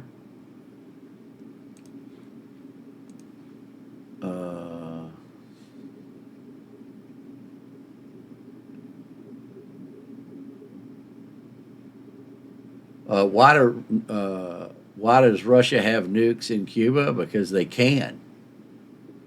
Is why Russia has nukes in Cuba. The Cubans have given the Russians authorization to have a military base there, a Navy base. And The Russian submarines that come in are carrying nuclear missiles, and the ships that come in are carrying hypersonic nuclear missiles. So that's why there are Russian nuclear I'd missiles. also like to point out that the Russians don't call Cuba, Cuba. They call it the Island of Liberty. Interesting. That sounds like something right out of 1984 by George Orwell. It does. It does. And I believe I read it in Lunev's book. I believe they called it, during the Soviet days, they called it the Freedom Island, I think. Wow. All right. I'm Yeah, not wow, seeing- is right. I'm not seeing any more questions. You guys got any more comments before we round this out? No, No, I think it's been very been interesting. good. Yeah, it's been good. Yep, I agree. It's been an awesome broadcast. So I want to thank Jeff and Johnny for being here, and I want to thank General Ben Hodges for taking the time out of his busy schedule to be on the show with us today, and hope we can have him back again. So from all of us here at KLW World News, Jeff and Johnny, have a great day. That's all, folks.